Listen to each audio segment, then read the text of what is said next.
Well, hello there, mateys. I'm a bit late, but better late than never. Had some wicked, wicked weather getting in, and now I'm ready to go. And my good friend Dale from Coin World UK is here, and there is Dale. Hey, how you doing, my friend? hello everybody. I'm doing good, thank you. I made it back in.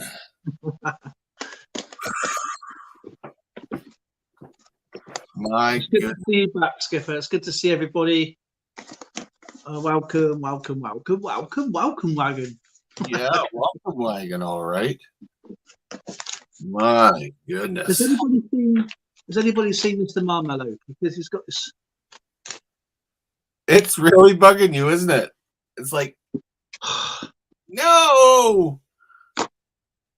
I've got so many people on my list to send out, and I don't want to write any more out because that makes this going to be a big, massive thing to hold on to because we've got this stockpile holding up here. So,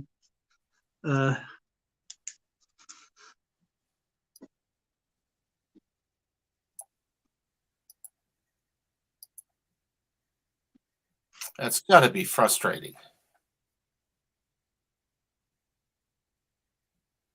It is because I want people to get their things, you know. Mm-hmm. Yeah, that's understandable.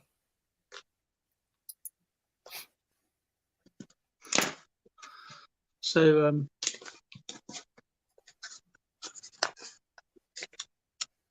I just hope he's all right, you know. Mm-hmm. It's got to go in his package as well. So he's got quite a lot in there as well as.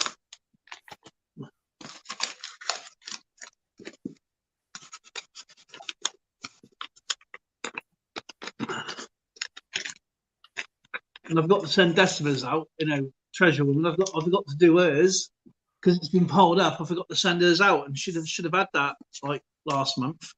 Mm-hmm. So that's, of course, it causes because my brain is knackered. It causes me confusion. So we'll just go into rubbish now. And I've had to rewrite out a lot of envelopes because I put my declarations note on the back, and of course I've got the date on it, and that rip the envelope up, read it again. So, but never mind.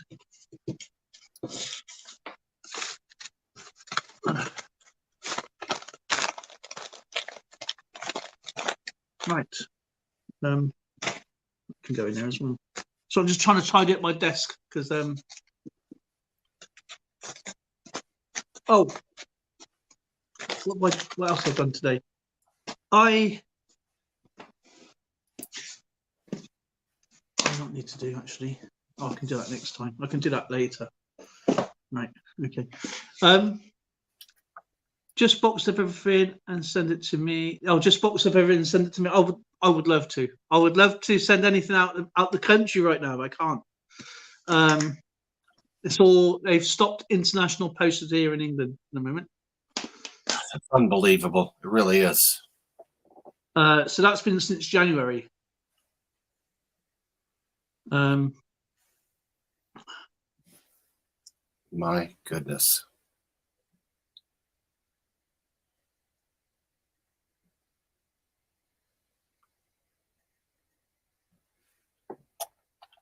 See, to support faster recovery when our service is restored, to prevent build-up of export into our network, asking customers not to post international items till further notice. There you go. And that was on the 17th of January. They stopped it before and they stopped it again. So yeah, the other one was on the 11th. This has been backed up. Oh man, it's just business customers now. It's even on here as well. Yeah, I was saying that it's just business customers, not just the normal. Yeah, but how are they going to defy business to? Well, it's a person who was in and can prove that they've got a business account. It'll be people who've got business accounts. Yeah, when I walk in with mine, they're going to think I'm a business account. Well, no, you can't post yours. I can't post. Not even eBay are accepting. Yeah. They're using the. You can still use the global shipping program, but you can't. They won't accept. They're not accepting any international postage Yeah. right now, unless it's by GSP. We knew this was going to happen, didn't we? We said that. It's literally going to be one pile up to another pile up, then to another pile up. I mean, businesses still need to function every day. But anyway, we got strikes over here. We've had strikes And before then we've Christmas. got more Royal Mail strikes Yeah. coming as well. Yeah. It's to do with the sorting pay, van drivers, delivery, delivery, sorting office, lorry drivers. And I think some of the crew or pilots as well. Pilots or ground staff, I think.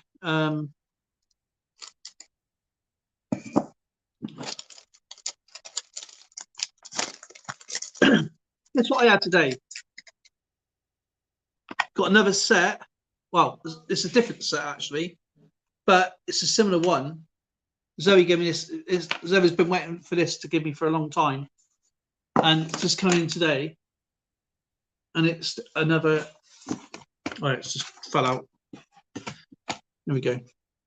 It's another gold £1 note.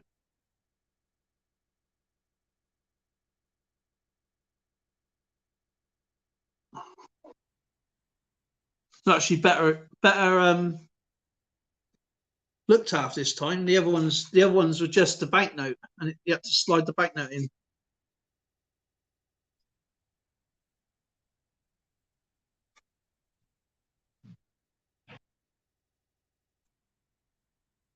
That's pretty neat.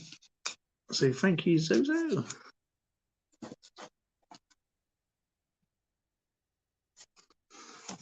Yes, that's the E series.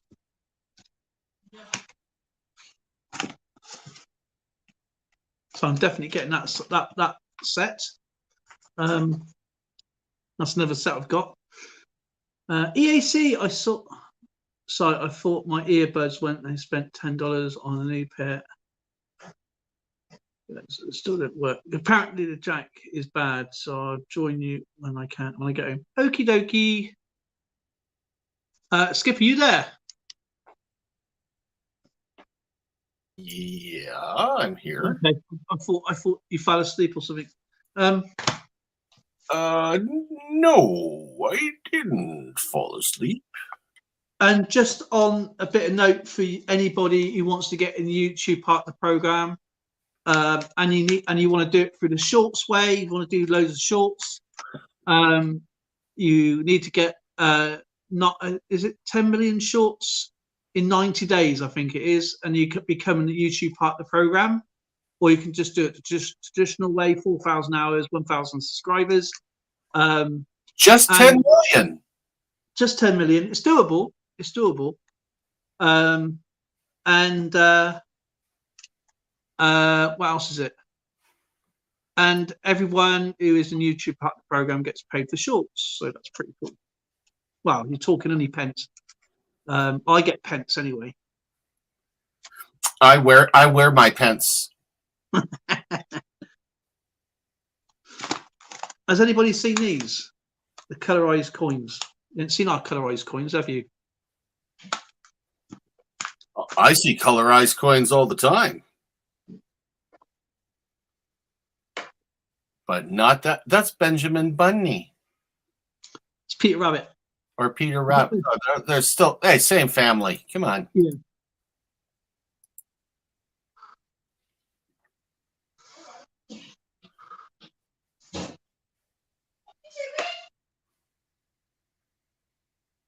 Dimebag! How's it going?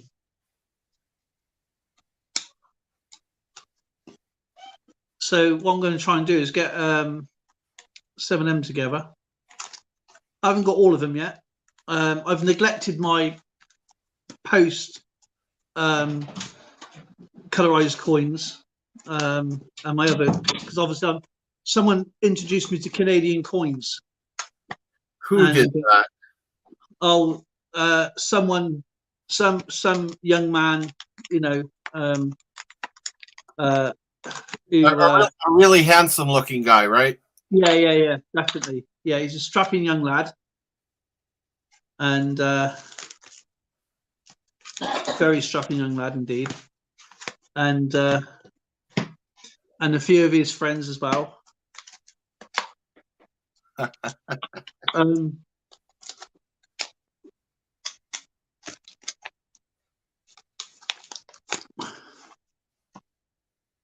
you go, Skipper. That's the that's. Do you know I was talking about the coin yesterday? The large 50p coin. Oh yeah. That's the Ooh, D-Day a landing. little blurry. I can't make out the detail on that one. Is that a Oh, ship?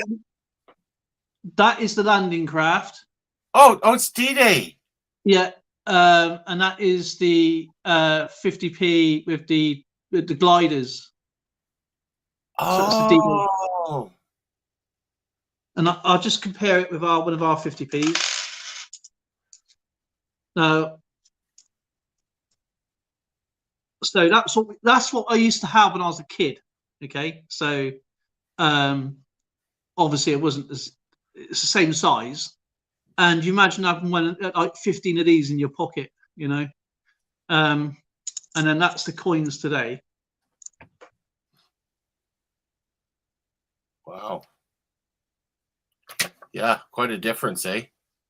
And they changed them in 1997.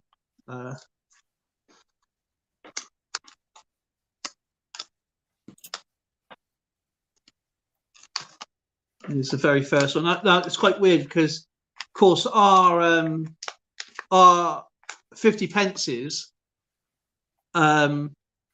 For me, obviously, I was born in '72. The date of decimal day was on the 15th of February 1970, and so. But this coin here is 1969.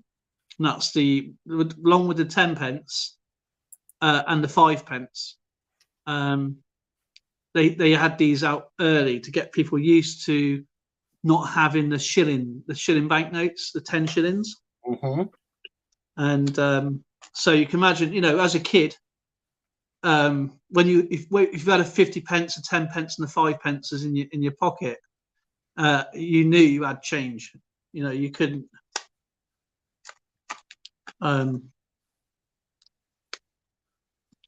Oh, they're all Cupro nickel. All Cupro nickel. Our silver ended in 1946, I think. Right. Was the last silver coin when it was 50% silver then. And this coin here, this 1970 proof one. 1972 proof one. But I don't class. I got this. I got these coins like this out of broken sets. They just been in my collection ever since. And this is the one that Christopher Ty was talking about. This is the one that Christopher. It's one of the ugly ones. It's when we went into the EEC or the European Union in 1973. It's got the 13 hands.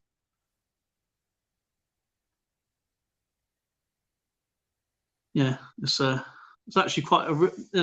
There's no dinks or scratches on them or anything because I've had these one. I think my dad gave me this one. I think.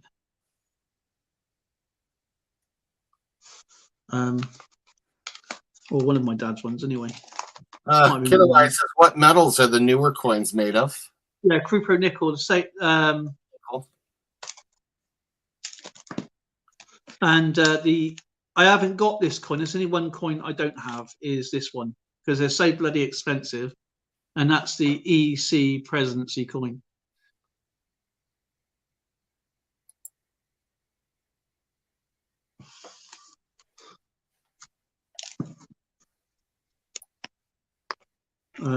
Because you know, if silver coins are cheaper than the actual circulator coin.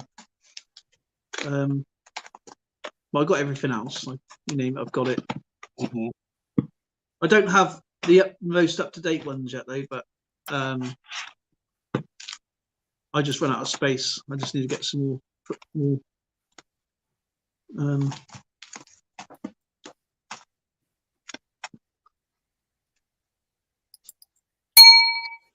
Well, yeah.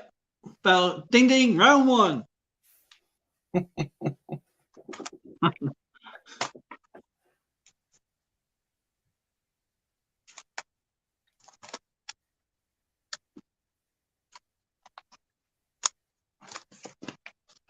Yeah, all our coins, apart from obviously the brass, the copper, and stuff like that. There's spare ones. They're not.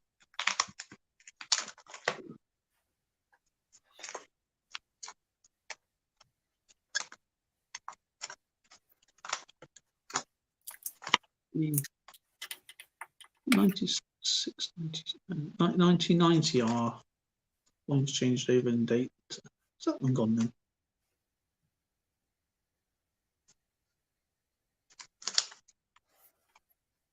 In 92. Sorry, 92 was when the 10 pence is changed over. 97 when the 50 pence is changed over.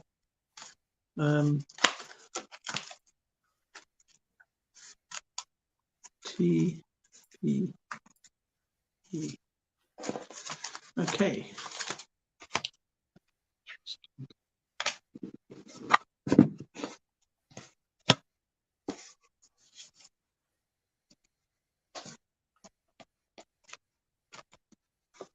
That's the point. How much is the what have I got in here? Decimal coins.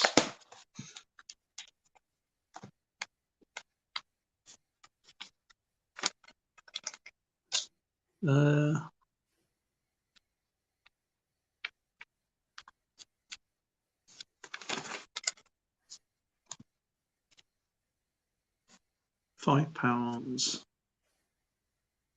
That's one collection I like to finish off is my £5 coin ones.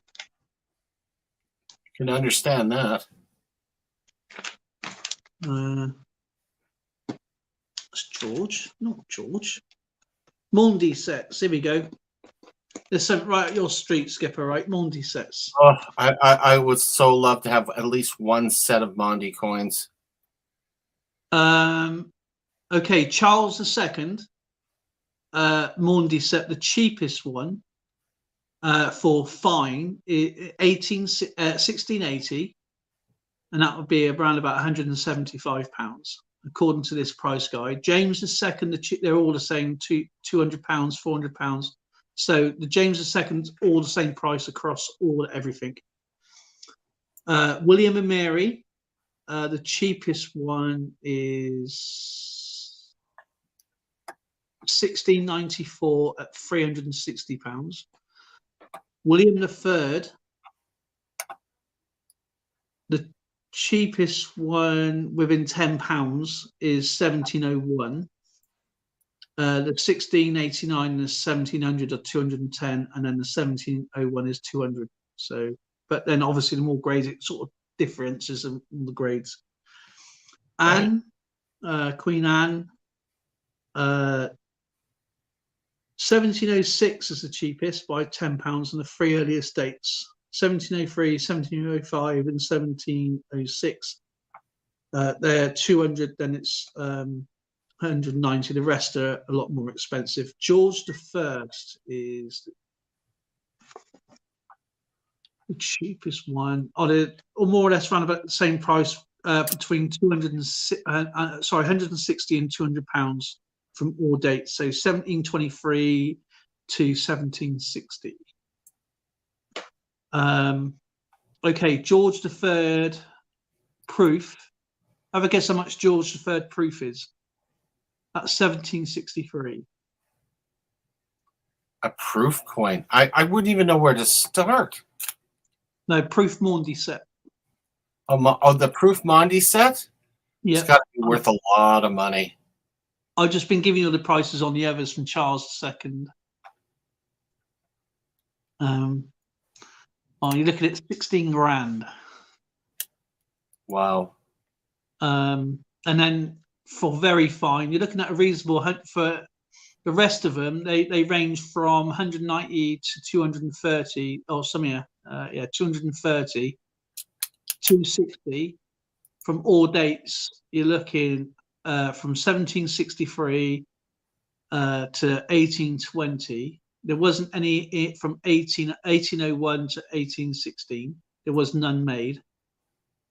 The most expensive one so far is the 16 grand one, and that's the proof set. But they range from the lowest set is the lowest grade is 125. For very fine, you're looking at between 230 to 320, about 325. Oh, So it's not bad really if you look at the date when they were made. They're not bad prices. Extra fine, George IV upwards. You're looking from anywhere from £230 to almost £400 on all grades. It's even including uncirculated. William IV, 1831 to again, the most expensive set there you're looking at, which is the gold proof. I mean, even the 1831 proof is 1,630. The gold proof is going to be 39,000. But disregarding that one, you're looking at the same year for a Maundy set, £230 to 410. As a standard coin set. But looking at even uncirculated, it's around about 420 quid to 440. Victoria, well, the gold proof is 2,700. That's an 1838 set. But again, you can get them quite cheap actually, even extra fine uncirculated, almost uncirculated, less than £200 on certain dates. And again, with Edward the Eighth, you're looking anywhere from 110 to 200. Do you know? I thought there were going to be a lot more money. I would have thought so too. I would have thought they'd have been in a few thousands, to be honest, but no, they're actually quite reasonable. George V, anywhere from 1911 to 1912 up to 1912 to 1936, you're looking at 145 to 240 on the grades between very fine and extra fine and almost uncirculated. Mm-hmm. Again, £110 to 270 for Edward VIII. George V, again, same price. George VI, same price. And Elizabeth II, gold proof, is extra rare. They haven't even got a price for that. The matte proof, they don't have a price for that. So 1953 upwards, you're looking from just above 2,000 down to about £175. Wow. Let me see if this. Yeah, that is Elizabeth. That's up to 2021. So again, if you're gonna spend say £400, you might as well get a couple of sets from the older sets, from the older monarchs, rather than spending £400 on the Elizabeth set. I'll get like one of the cheaper dates and then just go back, and get an older date one. Mm-hmm. Because they're going to be silver, you see.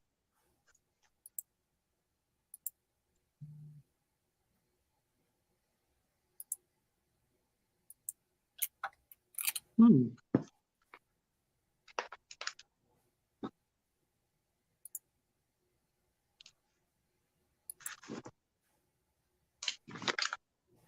£50p. Okay.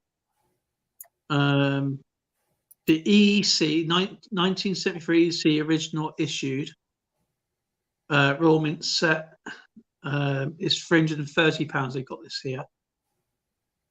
The silver proofs is extra rare, almost uncirculated. See, it's quite funny. The uncirculated coin is only worth £1.25, but the actual circulated coin is worth 3 times as much.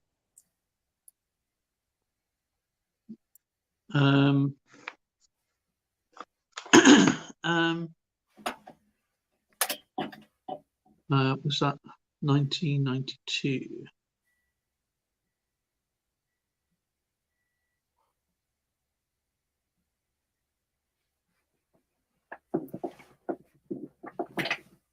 Um, 94 Normandy landings.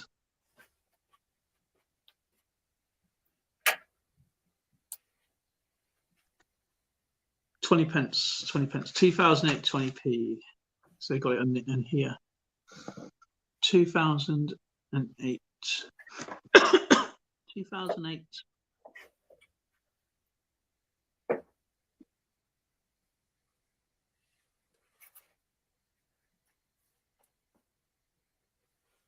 Gold proof. It was £10. 2008.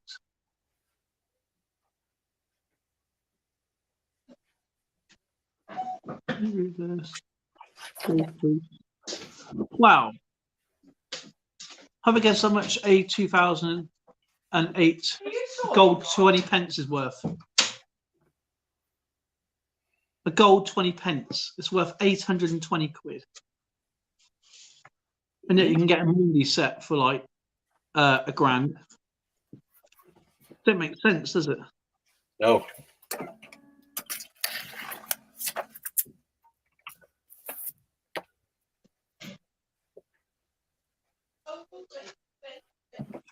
£2 1 penny. The 1971 is from £1.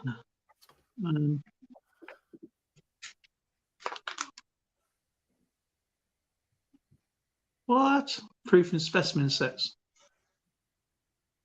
Whoa.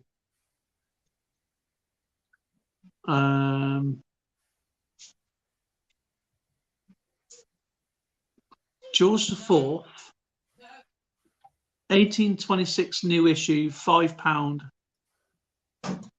to farthing, 11 coins is £140,000.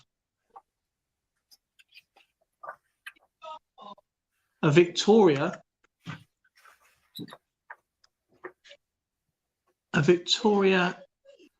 £5 sovereign, 15 coins. You can have it for the grand total £385,000 there, Skipper.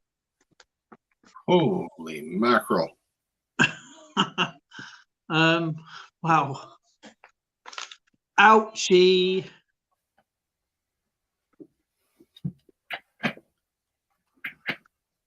Scottish coins. The Welsh only ever bought out 2 coins, I think.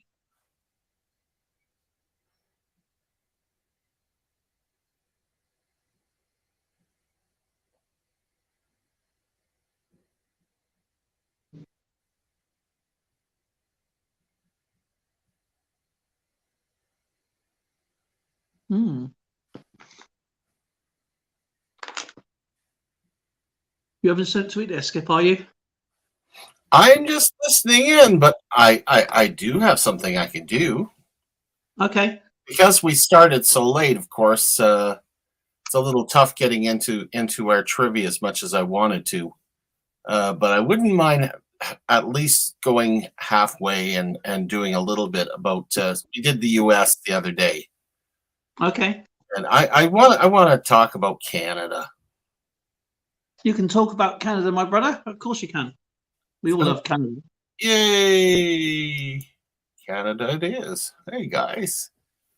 Well, you know, a lot of things. I'd like to start off early. Let's go back to 18. I love 1858 because that's when everything started to kick start and whatnot.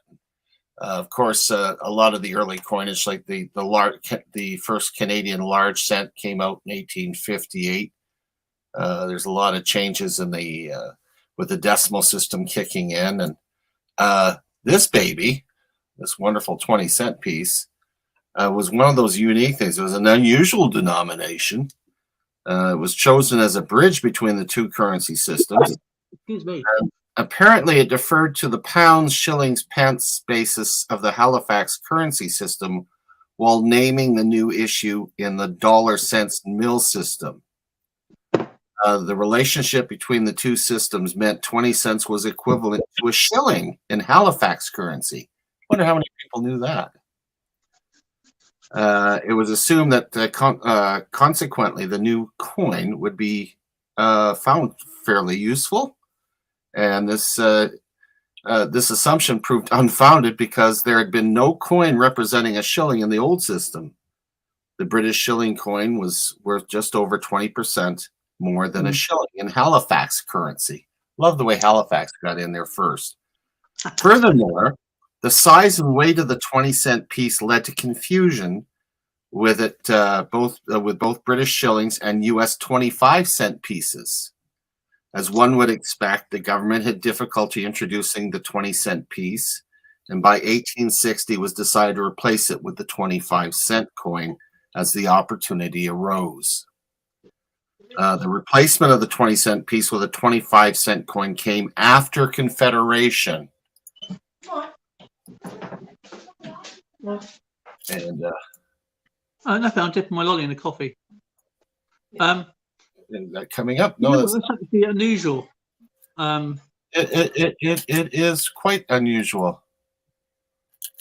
I can't say. Yeah, why won't that show? Won't show the other side. I wanted to show the obverse and won't come. Okay, so we're just stuck with the reverse.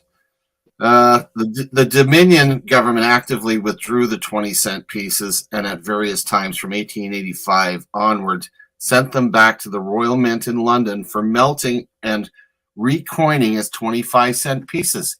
So with that in mind, if you get a 20-cent piece, hold on to it. I mean, that's pretty cool. They had different varieties. Again, the engraver was Leonard C. Wyan. It was 925 silver and 0.75 copper. It weight was 4.65 grams, diameter 23.3 millimeters.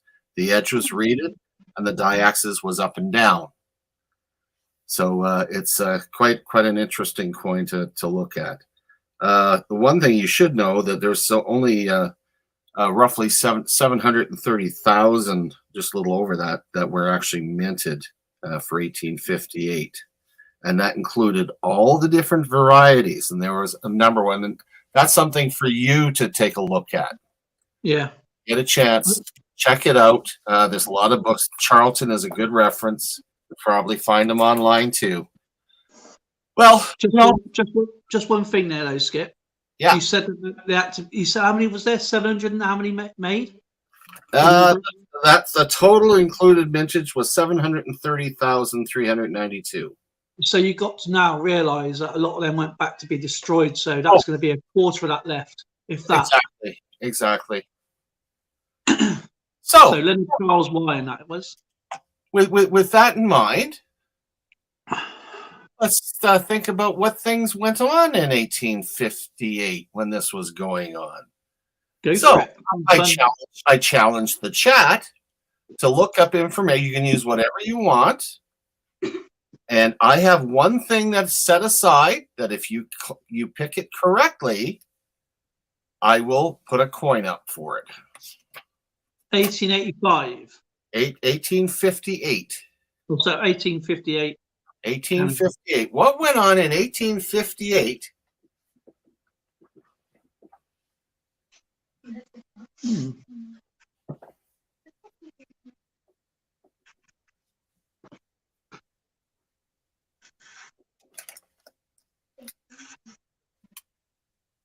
Can I say something? Can I just say it in chat if I got an idea?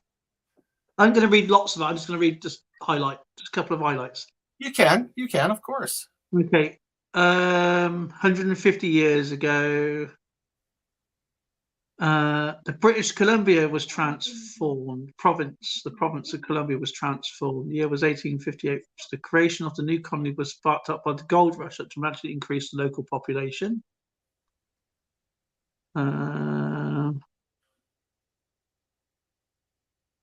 Oh, okay. The Chinese immigrants from San Francisco began to arrive from the Fraser River Valley on the following year. Later on, Bakersville, is that right? Barkersville, British Columbia was established as the first Chinese community in Canada. That's interesting, actually. Mhm. Frasian Cannon War. What's that then? Frasian Cannon War. The Fraser Cannon War, also known as the Canyon War or the Fraser River War, was an incident between, okay, that's a word, Nikia Pamux. I'm probably pronouncing that completely wrong, aren't I? Do the best. Pamai. Is it Pamui? Pamui? Because obviously an X can class as an I sometimes. Spell it. Is it NLAK or NIAKA, comma PAMUX? People and white miners in the newly declared colony of British Columbia, which later became part of Canada in 1858, occurred during the Fraser Sounds like Canyon War. mathematics. PAMUX, PAMUX. I'm going to find out what that is in a minute anyway. Was one of the seminal events found in the colony for the relatively peaceful as a major test of the administrator's control over the gold fields. Which the distance apart from colonial authorities at Victoria and a colony of Vancouver Island. New Westminster had recently been surveyed as the jure capital. The de facto capital was in Victoria, where the governor was located. Yeah, that would be Governor James Douglas at the time. And of course, you got the big gold rush going on. They actually had 600 African Americans that came up on invitation from Governor Douglas, and one of them actually was Mifflin Gibbs, who later played a key role in persuading British Columbia to become part of Canada. So, as if you know anything about Canada, the provinces didn't all form instantaneously and became the Dominion of Canada. They kind of haphazardly molded themselves and changed that. Some of them changed their names and whatnot. But 1858 it was a big deal. Yes, it's decimal coinage that we're talking here. Yeah, that's what Kinnaman said. Decimal coinage. Yeah, it's the first Chinese settlement as well, as I was reading. A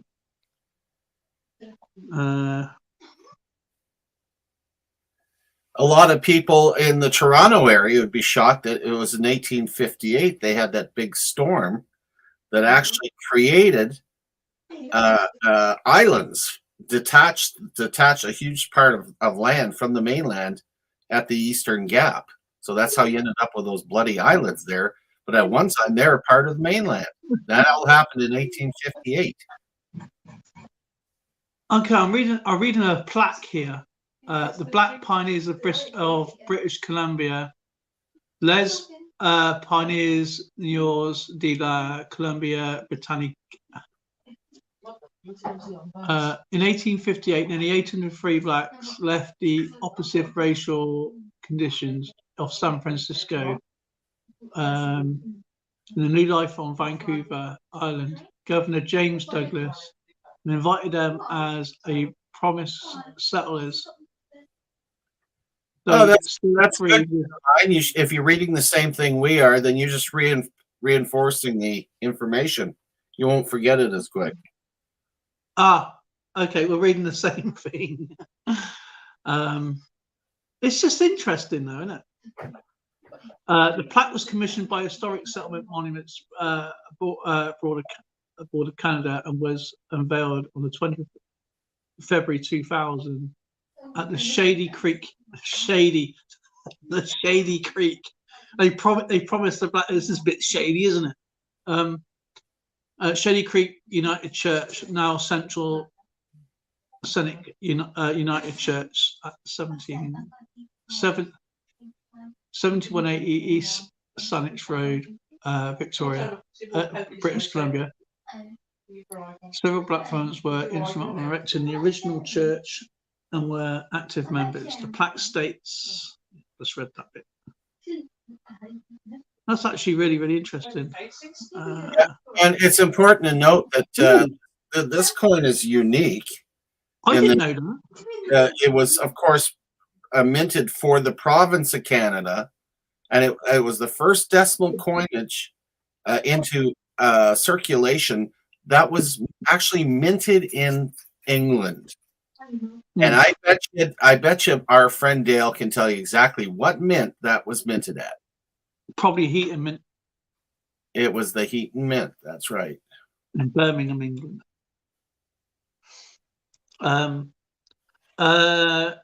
Queen Victoria, Queen United Kingdom, 1889 to 1901. Queen Victoria named British Columbia on the 24th of July, 1858. Ooh. That's interesting.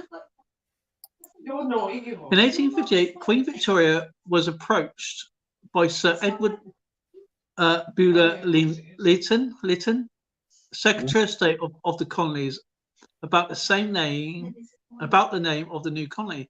She was proposing on the Pacific coast of North America. This letter of the Royal Archives shows the Queen's response and states that the French were using the proposed name as New Caledonia. For other colony, the I can't even say that word. Archipelago? I don't know. The South Pacific. Yeah. Well, with a small number that are in the stream today, I'm just going to throw a coin in my pot because no one got the right answer anyway. Just to get it kick-started. Again, this is an abbreviated one because normally I would have two and yeah. And I'll have some as well. So I'm pretty sure. I tell you what, I'm going to put a community post out there, Skipper. Let me just do a post for you. I'm pretty sure there might be a few more coming because I think there's other people streaming as well. Let me share you out. Yeah. And on Thursday, I will have to leave exactly at 4:00 my time. I can't because I have to go to the airport and pick up a coin collector flying in from Seattle, Washington, who's spending 6 days with me, which should be interesting.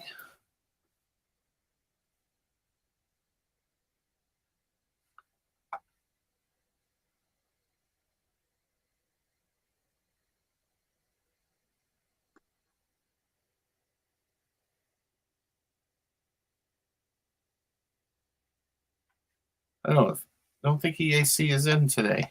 So her earphones not working, so she said when she gets in, she'll join us.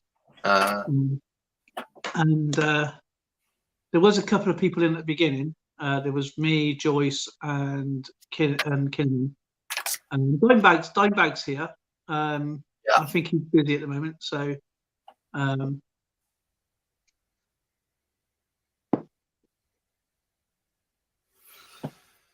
But yeah, there'll be more people turn up, I should imagine. I think because it's must be about dinner time now, I suppose, for people. In my place, it's only 3:19 in the afternoon, and people might be at work, I suppose.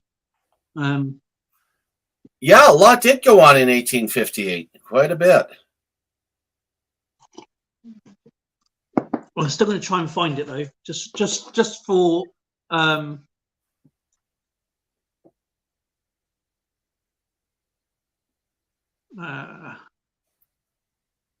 Maybe we should get our heads out again. Put our heads together.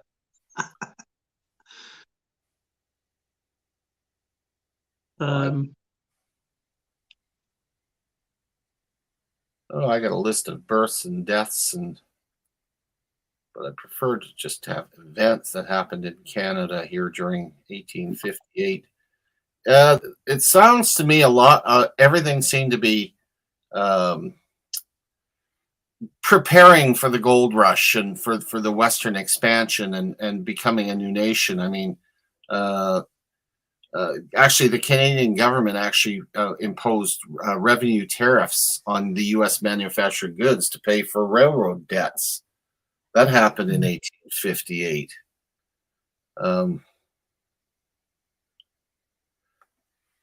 Yeah, Richard Clement Moody was handpicked by the official office of Sir Edward Bulwer Lytton to establish the British Order and the transformation of British Columbia. It's really interesting. Mm-hmm.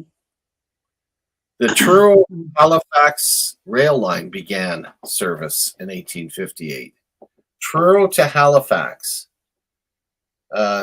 Truro, if I remember right, is at the northern tip? Oh, we got a history boy coming in here. Look at that. He heard us talking about history. He's going, I'm in on this. Well, I came in just as soon as I can. Well, congratulations and welcome. Oh, thanks, Skipper. Skipper, I talked to Greg. He said you would like to join in one of these days. Oh, good. I'm glad to hear that. Yeah, so if next time it's mind if I send him the link? Sure, by all means. All right. Hey, History Man, I don't know if you can see this. This is what I've done. I tried videoing everything because it's a big store. It's 2 parts to it, but I managed to get about 15 seconds, I guess. Okay. Less than 25. Here you go. That's where some of the they got the HMVs there. Oh, that's sick. And then it's a bookstore, so it's got all the cartoons at the bottom and everything else like that. Then it's got CDs and old stuff, and then it's got all these records going around. It's huge.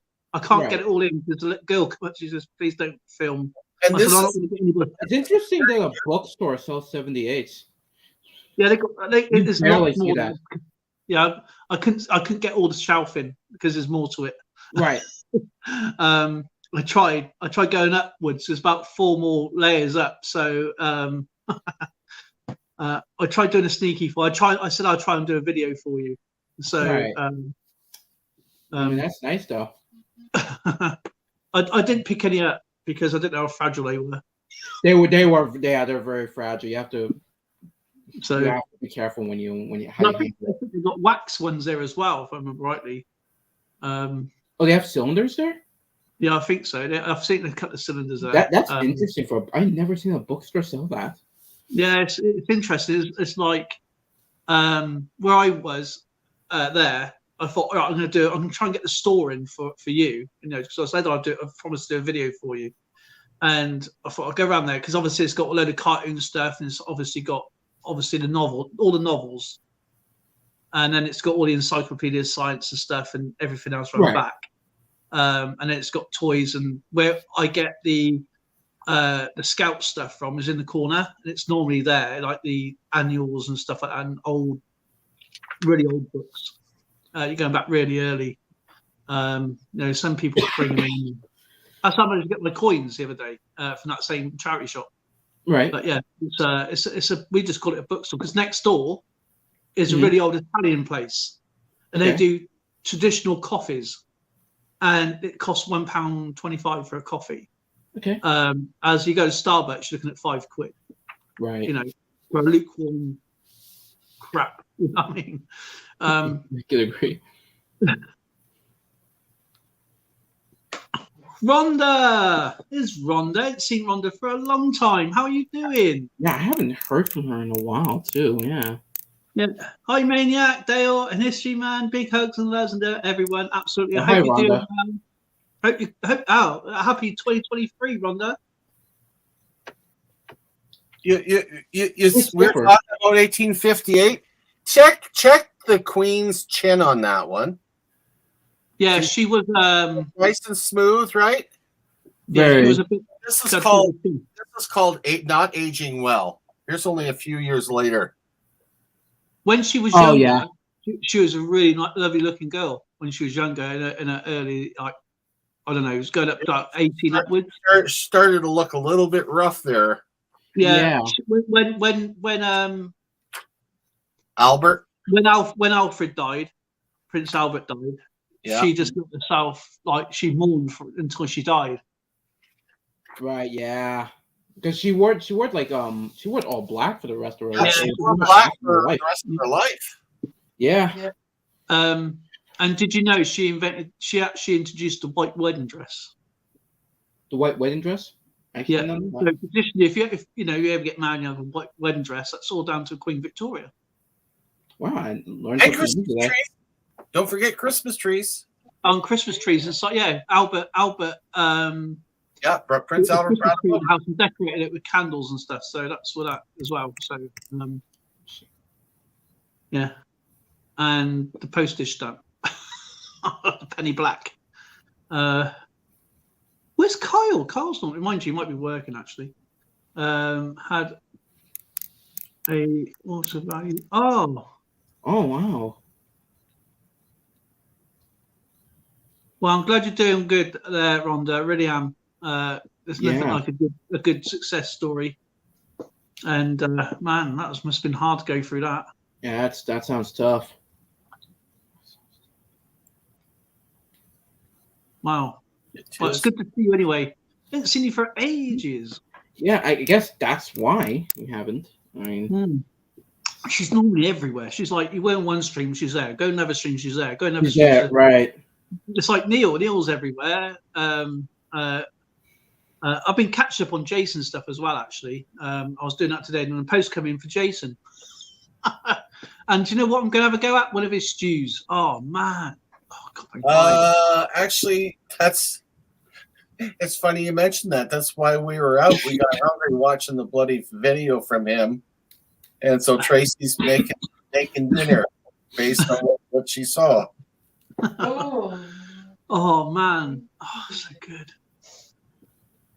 Yeah, I've been catching up on all his videos. I was only about 4 behind, but he knows that if he ever looks back, he can see that I've watched him, so I can always show him. Oh, of course, Rhonda. I can understand that. I bet so. That's going to take a long time for those ribs to calm down. That's one when I had my transplant. That's one of the last things that actually was calmed down was my ribs. Being pulled apart and everything. And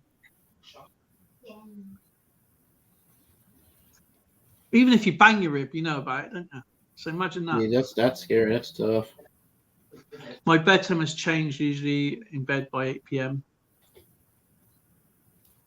And things when you're laying down as well with bad rib, this thing as well, Skipper. This personally, it's like you cannot get comfortable with sore ribs. You can't get comfortable. Then you fall asleep when you don't want to, but when you want to fall asleep, you're wide awake. Yeah, that's so true. It's like, okay, give me drugs right now. So history. What have you been up to anyway? Doing anything good? Found anything interesting lately? Well, I'm gonna record some banknotes. Actually, it's coming through the mail. Oh, cool. Yeah, and I just got some new ones recently. So, what? Are they world banknotes or local? Mostly are foreign. So, most of them are. I'll be looking forward to that. That's right up my alley. That is. Yeah. I can't remember what honestly I can't remember what I even ordered, but more fun. I can't remember what the banknotes I ordered. Yeah, I understand that so well because that last package I got from the Czech Republic, I get this package. I'm going, I didn't order anything. Where's what from Prague? I didn't order anything. I opened it up, and it's not Czech Republic coins, it's all Israeli. I wasn't confused. I'm like, what? What? Yeah.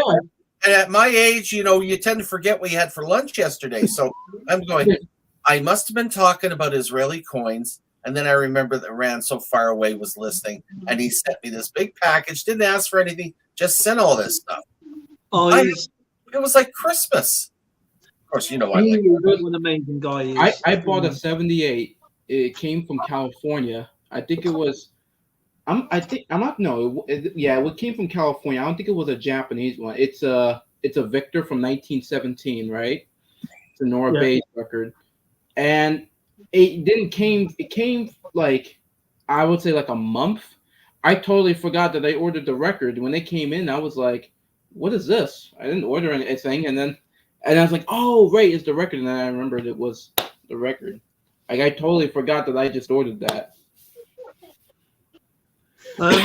It's more funny because your mind goes, what? And obviously, if you don't know Jason Sandman Coins and Collectibles, please go and check him out. He's an absolutely wonderful friend to everybody. And I'll tell you what he sent me today. Now, he's got an Instagram page as well as a YouTube channel, and he's really, really knowledgeable. He's probably one of the most knowledgeable people about coins. 10.5 hours surgery on a vent 13, and then messed up vocal cord. Don't think I'm gonna get through this surgery. Yeah, man. Yeah, you will, Wanda. Come on, you can do it. I think you could do it. Yeah. Women are tough. And this is the 7 coins I ordered off of Sandman, because he's got an Instagram page and he's posting them up quite regularly. And when I go look for coins, I look for something silver, something that I want for my collection, something that is obscure, and something different. Okay, something a bit outrageous sort of thing. So I'm not really bothered about which country they're from, apart from this time now. A Barbados coin I know I didn't have, and this is something. This is, to me, something precious doesn't always have to be silver. It's got to go into my collection. That's what I'm after. So I've got this really nice 25-cent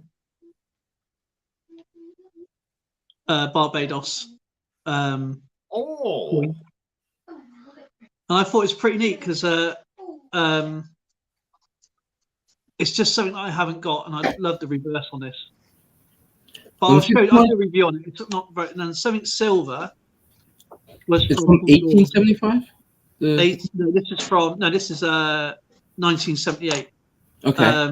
Now this is 1932. And this is something silver, and now this is from Honduras. Now I've got quite a lot of British Honduras coins, and they're they're really low mintage coins. They're very, very sought after. Oh yeah, 100%. I have never even seen a British Honduras coin before, anyway. So there they are. That's 90%. Damn. So that's my silver bit after. Now I got the Philippine coins because I'm collecting Philippines as much as I possibly can at the moment. So that's the Philippines, and something goes into my collection. I don't have a Bolivia coin, and Bolivian coins are hard. Bolivian currency in general kind of a little hard to find. Yeah. Now I want something for wartime. I like collecting the wartime coins. So this is 1942. For where? Oh, Bolivia. Oh, okay. Bolivia. Yeah. I don't have a Bolivia coin, so that goes into my B section. And something odd. Okay, something odd. And this is 1992, and this is 15 cents. And I've never really come across a 15-cent coin before, to be fair. And so this is also, and I'm not really too sure even how to say this currency, to be honest. I know it's 15 cents, but again, it's from Bolivia, I believe. No, the Bahamas. Is it Bahamas? Commonwealth of the Bahamas, yeah. So that's that one. It was from the Bahamas, and it's $1. Oh, those are so cool, the way they make them. Yeah. So this is 25 cents, this one. From the Bahamas? Okay. Yeah. And so that is something obscure, which I don't have. And because it's actually it looks to me almost uncirculated. So it's really, really It neat. looks, though. Yeah, it's pretty neat. And And of course, it's one coin with the Bahamas that don't have the Queen on as well. Yeah, I got a lot of Bahamas coins that don't have the Queen on them. Yeah, they went independent. And my latest find is the 1966 SMS with the 5 on. Oh, cool. Okay, now you got me looking. And then he sent me this. No, I didn't know I was going to get these. I got a couple more. Oh, hang on a minute. What about this one? Did I show you this one? Oh, Australia. This is the other Australia coin. This is just another silver coin that I wanted. This is just is it 3 pence? I think 6 pence. Yeah, King George V. So yeah, King George VI for 3 pence. So that goes into my silver part. Then he sent me this, and I don't know what this is, to be honest. I'm gonna have to check this out. This is a medal, and this is 100 years old. And hams. Has anybody heard of hams? No. What, ham? Hams, like little. Ham's beer? Yeah. Yeah, I remember Ham's beer. Oh. 100 years of brewing. So that's that. And then he sent all the new quarters. All the 2022 quarters. Washington quarters. Oh, Yeah. that's sweet. So this has got this one here has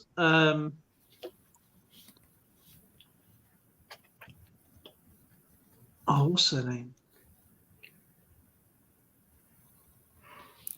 Mankiller. What's her name? Oh, Wilma- yeah, Killer. That's right. Wilma Mankiller. This one here has. I can't remember her now. I can't see her. My eye's not very good, so. Yeah, I can't see it well. Yeah, got that one too. Was that Jason sent you those? Yeah. Yeah, he did the same to me too. And that's really pretty, man. Oh, that's I can help you here, Rhonda. It's simple. It's coinsincanada.com. Yeah, that's a good source for Canadian stuff. That's one. Is it Anna May 1? Yeah, that sounds right. That's one of them. Yep. Mm-hmm. And obviously Washington's facing the opposite way with the ponytail.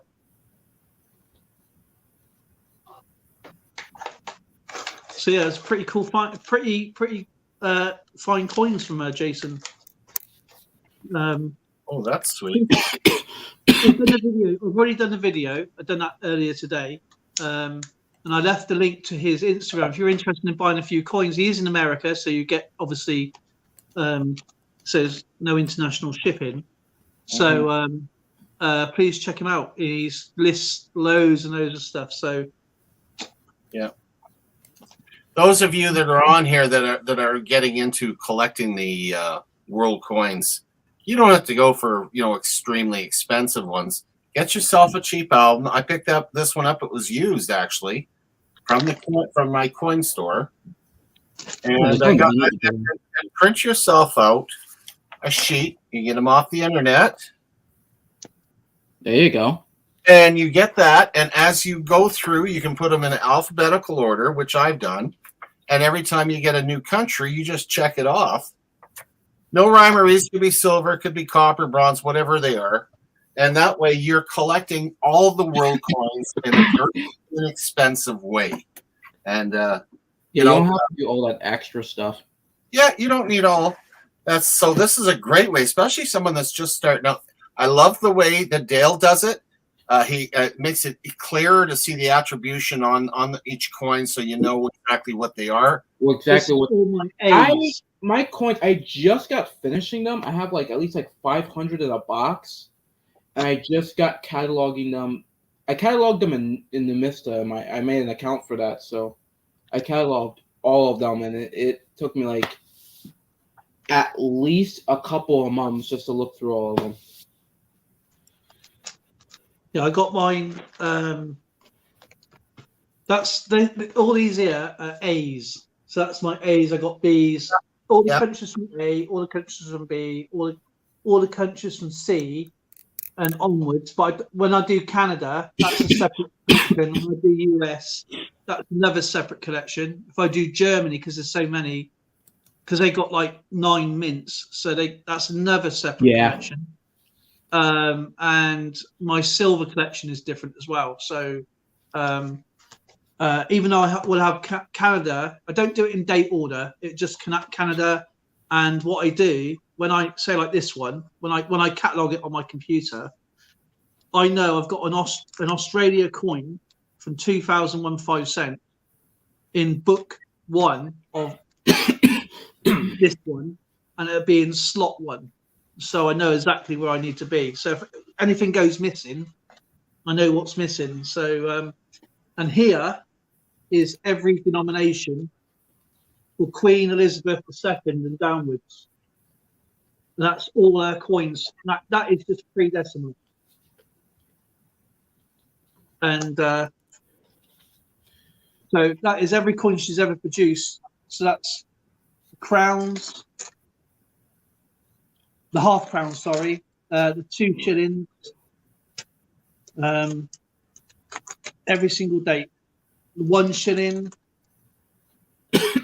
I'm just showing the banknotes I got too, as well. The 6pence, the 3 pence, and then it goes to the 1 pence.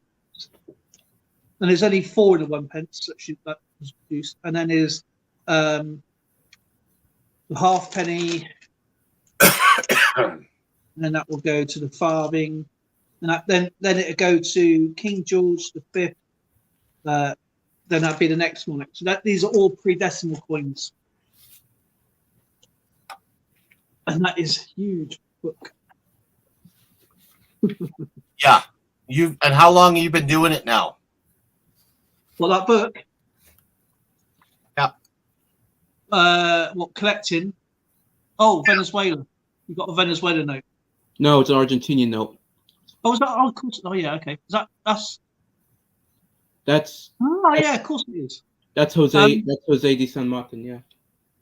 And then I got my post coins there, and then I'm doing. This is my Canadian coins. Whoa, you've gotten that collection's gotten bigger. Yeah, I wonder. I still got more to go in there yet. I got a bunch, man. I gotta see how much I have, but I did catalog all my Canadians. But I don't know. I got a lot of Canadians, but I don't know how much I have. I gotta log into the site. Marlin's in the house. Marlin, good to see you, Rhonda. It's been a spell. Stinky and smelly. But yeah, I don't think I've got an Argentinian bank there. I got a bunch. I got at least like 7. Wow. Yeah. These are the new ones I just got so recently. And then there's going to be ones that are coming in the mail as well. This one's from Mexico. I think I've got that one. You have this one? The 100 pesos? Let me just, because I don't put mine in order, so because the way I like to do mine is like front and I do an obverse and reverse, Right. Like these Zimbabwe ones are really, really cute, man. These are so neat. And I've got all the denominations. So I got like obverse, reverse of that same. It's not the same banknote, but so you can. It saves me keep getting them out and showing the reverse and everything obverse. Mm-hmm. You go down all the denomination of that particular time. So it'll have the 50, the 20, so on. So Mexico, 100 pesos, yeah. Yeah, this one's from 1981. Uncirculated. Okay. I've got a Peru. It's actually one of my favourite looking ones. I'm pretty sure I got a Mexican one. I'm gonna put a bug in your ear, history man. A little off topic. Yeah. I'm looking for a record. Okay. It was put out in 10-inch acetate. What is that? A 45? 1958. Okay. The band was called the Quarrymen, and the song on one side was "That'll Be the Day," and the other side was "In Spite of All the Danger." What's the artist again? The artists are the Quarrymen. The Quarry. I think I've heard of that. That'll be the day and I die. But that would be the day. Yeah, I know that one. Yeah. I got Brazil. Brazil. I got like at least like 4 Brazilian notes. Okay, you got more. Oh, I got 2 Brazil, so you got more than me. Yeah. Yeah, Marlon, winter hibernation. All right. I showed Dale earlier. I was out and about. Oh, it's cold right now. Yeah, and I got this dodgy country called Canada as well. I never heard of them, but apparently. Here's your drugs. Oh god. Oh yeah, I seen acetate there. Oh yeah. Okay, now I want to know the history about this. You got my charger? Um, I bet that's expensive though, Skipper. I have a I'm feeling it is. thinking it is. It probably is. But Like it was I'm seeing one like on. I'm seeing one right now for like $600. woo wee. stop Yeah. swearing at me Why have you got so much of it everywhere?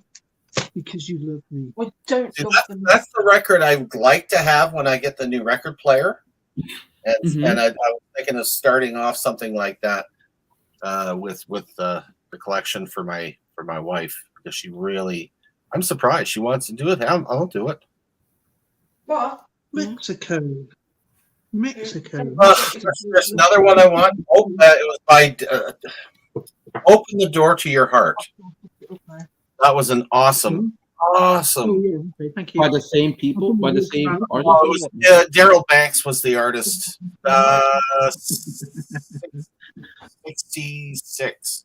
1966. Do you know The what? sad part is we had all those at home. I remember my mother's record player had all those records. Oh yeah, I want to show this one too. By the way, Oh, that's a nice one, actually.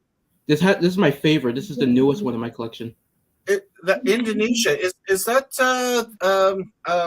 oh god, what was her name? She had all the shoes. Oh, I can't remember her name now. The one you talk about, the woman in the. Yeah, Nope. the picture there. I've read it. I've tried to look for. Marcos? Was her last name Marcos? No. No, okay. Take a look tomorrow. Oh well. He just. What's the Yeah. best year? Oh, this one's brand new. Like, this I is do. brand new. Like this is like a new. Oh, note. so it's current. That's current currency. That's current. Yeah. Oh, that's your Mexican one. That is. I know I had a Mexican somewhere. It's not. It's a 20. I can't even pronounce it. To be honest. Yeah, that's her name. She's famous for shoes. 20 pesos. This is. Okay. This one's pretty neat. Yeah, they're pretty neat. They are. What do you mean by what's the year here? It's actually quite a big banknote, so it has to fit in these wallets. It don't fit in. Oh. These. Well, of course you think it's your best year. You were born then. Okay. You were born then, yeah. This one's from Ethiopia as well. Wow. Yeah. Tim dear. Bring that up again. Let's see that. The front. Hold on, let me show you. Yeah, let's take a look. This is brand new as well. National Bank of the. How in the world did you get brand new ones? National Bank of Ethiopia. I know a guy on eBay that sells like literally brand new ones. Like this one. This one's like brand new. I have the previous version of the 1,000 rupiah from Indonesia. She's not. I don't think she's not in. It's somebody else. I don't think she's not in the note. But it's much wider. This one's much smaller. Of the previous one, but this is like 2022 brand new note. And I know a guy that sells the notes on eBay. He's in Pennsylvania, and he has like some brand new notes uncirculated. Take care, kid of mine. We'll catch you later. Bye, kid of mine. She's got to go and feed the goats or the sheep. I can't remember. I sent her a message on a video. I goes, I know you got goats in your garden. Barbados. I got this one. From like 2006 as well. This one's also pretty neat. Yeah, this is my Indonesia one. Indonesian one. Let me see. Come in. Yep, I have that one. That's the previous one. Mm-hmm. Boy, the color's rich on that one. Holy crap. See, she has the 1,000 rupiah. That's the previous one. This is the brand new one. And it's how it's smaller. Now getting larger. I don't even know what the date. I can't even get the date of this one because I think that one's from 2015. I have that one. It's the previous one. You can take a look. What? What's the year? 2016. 2016. Yeah, it was close. Mm-hmm. Where you? Good night, you. You smell like roses. I'll be up in a bit anyway. Okay. Okay. But these are the new ones I got recently. So what other countries you got to see if I can match? Aha! I'm not even going to jump in on this competition. I'm going to put you side by each so we see if you can match them because I don't have anywhere near as many bills. How many bills do you have, Skipper? Not that many. I probably have maybe 40. Maybe. Most. You got to remember, I only started collecting 5 years ago. It looks like you've been collecting a long time. That's why I'm called the numismaniac because I went completely crazy doing it. Oh, Saddam Hussein. Yeah, pretty sure I know that guy. So in total, oh yeah, I have his note. I just got his note too, his emergency note. 50 Iraq. I have this too. Yeah, got that. Yeah, yes, 50 as well, yeah. Yeah, this is a 50 dinar note. I gotta get a brand new banknote book because I have another one that's just completely full. You know what I do like though is this Greek one. You have a Greek one? Oh, I have that one. I have the same one. Mm-hmm. Oh wow! I feel left out. I don't have any of those. Yugoslavia. What is that one?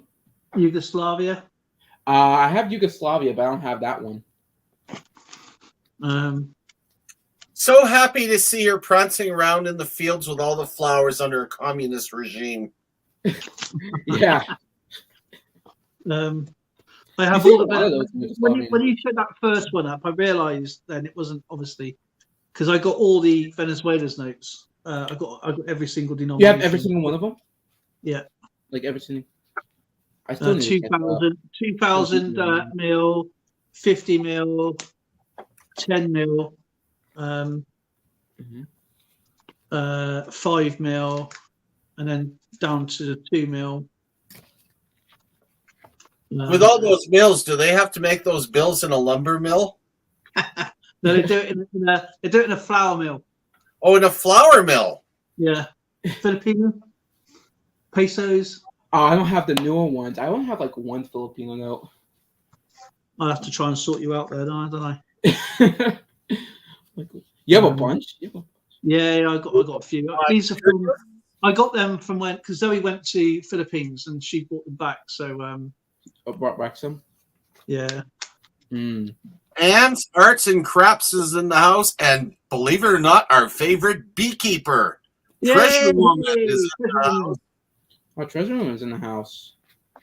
And do you know what? For the life of me, I can't remember this. I think this might be. I don't even know where this is. I have What? one $5 Okay, Confederate that's note. not Egyptian, is it? No, that's I think That that's was- Cambodian. I think that's from Cambodia. I think. Do you know what? I think you're probably right because that sounds very familiar. Because I have some Cambodian notes or something like that. Yeah, let me look. Actually, hold on, let me see. Because you could be right. Oh, I could be right. I can't think. Here goes $1 Bahamas banknote. Bahamas. Do you know what? I have a My friend- couple. I have a couple of Bahamas too. My friend, he's from Trinidad and Tobago, right? Really good friend of mine. And I can use because this is when Pirates of the Caribbean came out, and he turns around and he goes, "It's not the Caribbean, it's the Caribbean." I went, "Okay, Sheldon, no problem." Yep. It's the Yeah. Caribbean." Dale. That's 500 reals from Cambodia. I was right. Okay. Just want to let you know. I haven't looked for this book. I haven't looked for my books for a long time. So yeah, that sounds right. Yeah. And And for your question, Skipper, how much Canadian coins I have? Right, right now currently, I have like 45 coins from Canada. So that's Oh, that can't stand. We got to do something about that. yeah, I know. Oh my goodness. I Especially- know. That's neighbors, for Pete's sake. You should. I know. I you think I should have more, but I have like, yeah, I have more U.S. coins than Canadian ones. do you know what? That was my famous last words about when I said about my Canadian coins. No, And it happened to me when I was talking to Jason. I said, Jason, I don't have hardly any American coins. I got maybe 5 or 6. And now I have, 30 albums full? I'm like, boom, just like that. So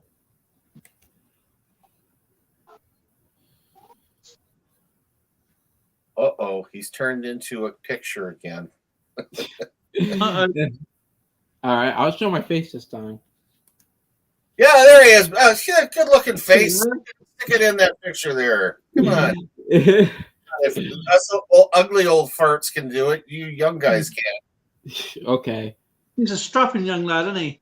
Oh, gosh, yeah.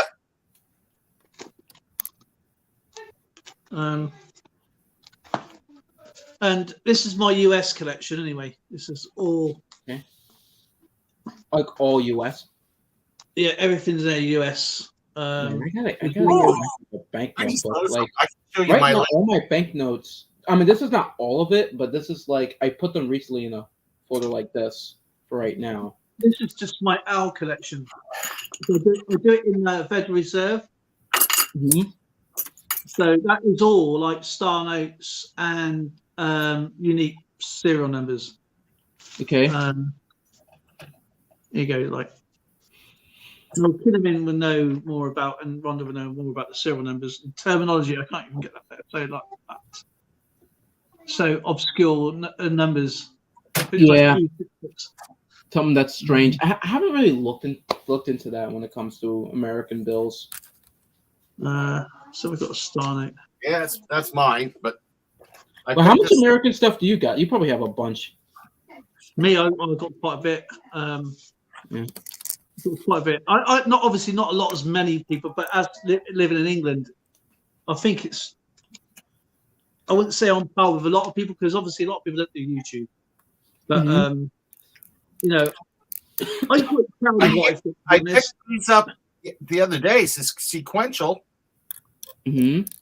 So there you go. That goes into my 20 section.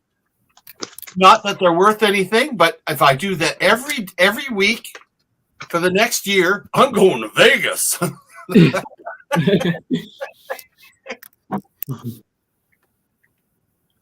There's my $2 sequential, and then in mint condition. Wow. And That is mint condition. I think there's Of course, Skipper, you got a $20 there. Confederate bill. Yeah. You like a Confederate bill? They're like that's Yeah. $20 there, by the way. It's all sequential notes. I got that $5 silver certificate there though. What was it for like 53? Yeah, my tiny little collection. And I had to get this banknote. Okay, I had to get this banknote because it's 007. And Ian Oh, Fleming. of course you had to get it. And Yeah. Ian Fleming is buried no more than 10 miles. Well, not even that. Probably around about 6 miles away, where my mum was a little girl in Sevenhampton, this little village. And this has got star note. It's a star note, but it's got 007 at the beginning. Oh, so that's why you had to get it. Yeah.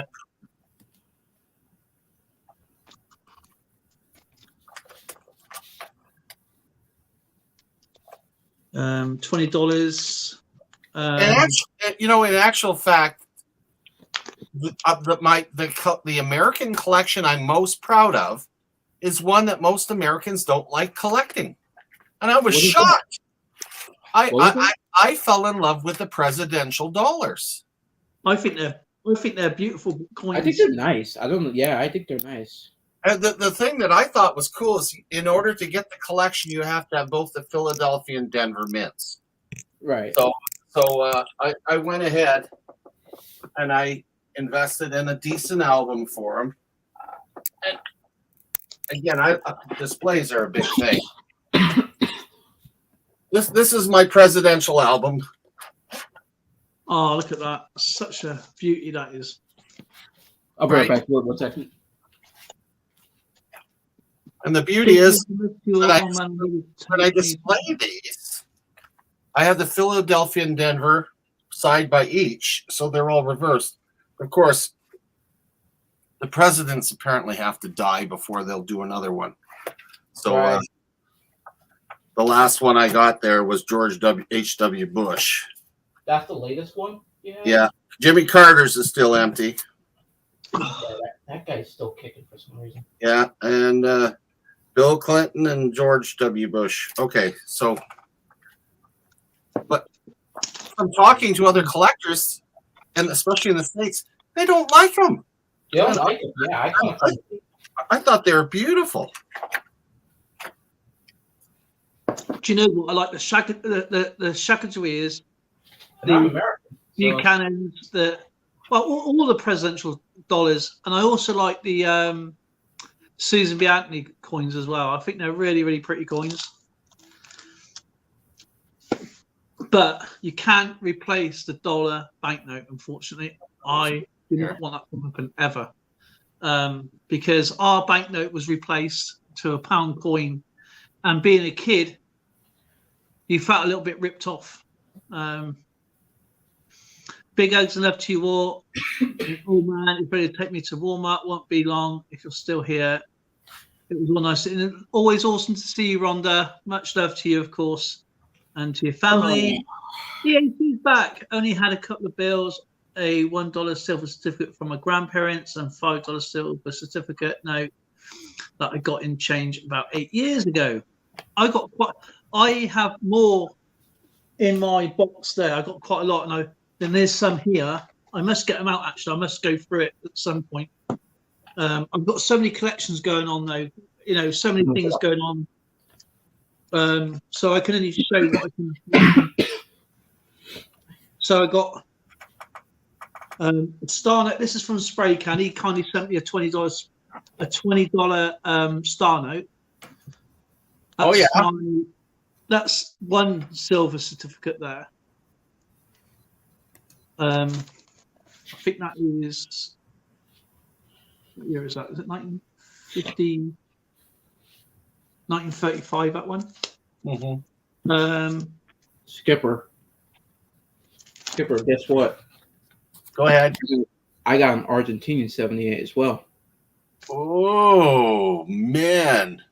Ooh. I got an Argentinian 78. Where did you get that? I import them, so Oh, yeah. I got at least 5. So, and I'm posting one And actually, this record, it sounds brand new. Like literally, it sounds brand new. Like literally, like brand new, So there's Like- no scratches or anything on it. It's brand new. lovely. Like it looked like it was just never played. Like even there's no scratches on it too. Like, oh yeah, like none. Yeah, It's brand not always gets me with records. Not one famous scene. I think it's this film, but what one scene that really makes me laugh is when Uncle Buck and Kevin McAllister, Colin McCutlin, is washing up the records in the scene. washing the records. Yeah, he's washing up. He's only obviously this is Uncle Buck. This is the film Uncle Buck. It's got Kevin McAllister in it, and he's washing up the records at the same time as he was doing the pots. Oh, that's the one. My favorite one was the pancake. Yeah, the big pancake. Yeah, I'm going to talk about records. When he showed me the records, it just reminds me of that. That's all. But yeah, I do like the pancakes and the socks in the microwave. I don't know how I don't know how we got into that one. But yeah, it's like when he was showing me those old records, Kevin McAllister was like, I think he was washing up some really old vinyls. Not Kevin McAllister. I mean Macaulay Culkin. And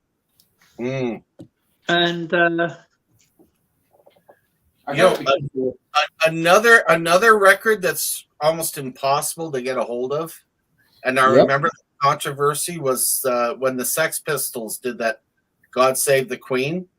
Yeah. It was done in '77, but boy, oh boy, was that pulled off the shelves fast! Wow. That's like now. This one I got to be careful with because I accidentally broke this one. Yeah. I glued it together, but it just didn't work. So I'm just gonna. It's from Argentina too, but you know what? I'm just gonna frame it. Yeah. At this point, I think I should frame it. So, but they accidentally broke it. And that's what Jason sent me. He has such a huge collection. My gosh. And yeah, I love Latin American music, so I have like a whole collection there. I've got more somewhere. Silver certificates. Do you know what? My sister, her ex-boyfriend, is a bit of a dick. He did discos, and his mum used to collect. Well, used to have 78s and all that. And when he used to do discos before it went digital, Peace Dots Adventures. They when depending on the film of the disco they did, they could do like wartime, they can do like discos, they can do obviously I think it's up to like early 80s anyway before they split up. And he took all my sister's collection. Now she had some brand new stuff she'd never used, so he had nowhere to put all these records because obviously his mum sadly passed away, and so he just said, "Oh, you can have all these old records," and she's still got them today. She's still got all these really old. She's got all these old toys, original toys from the kids were younger as well, like all the Pokemon cards. Oh wow! I asked my nephew for them. I goes, "Can I have your Pokemon cards?"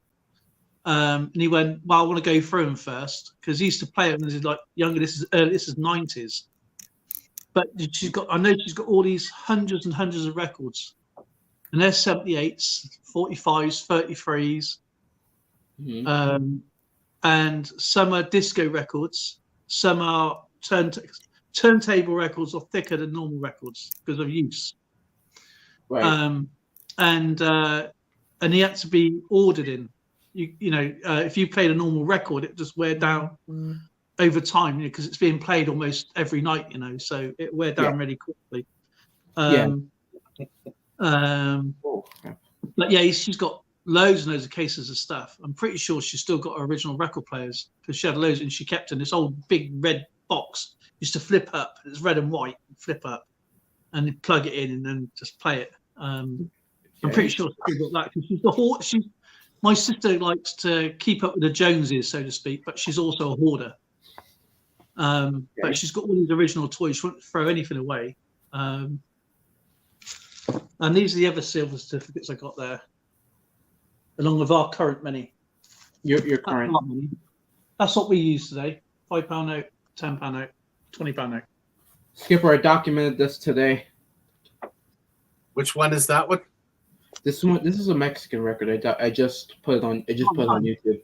Oh, excellent. From like 1942. So They had some really good music in the 40s and the 50s. Really good. Honestly, I wish I had some like 50s 45s and 50. I have some 50s 78s, but I don't have 50s 45s. I don't have a whole lot, but like I said, I still have vivid memories of walking in on my big sister in her pink poodle skirt with her record player playing her 45s and listening to Hambone. I really dated myself there. I mean, I was thinking about you, Skipper. It's like, Skipper, like, how do you feel that I'm using a record player when this record player was made when you were like 6 years old? Hey, that's awesome. I love it. Yeah. It's an interesting player. I had to restore it too as well. I'm not sure. Did I show you the player that I use or no? Don't think you did. Okay, hold on. Let me get that.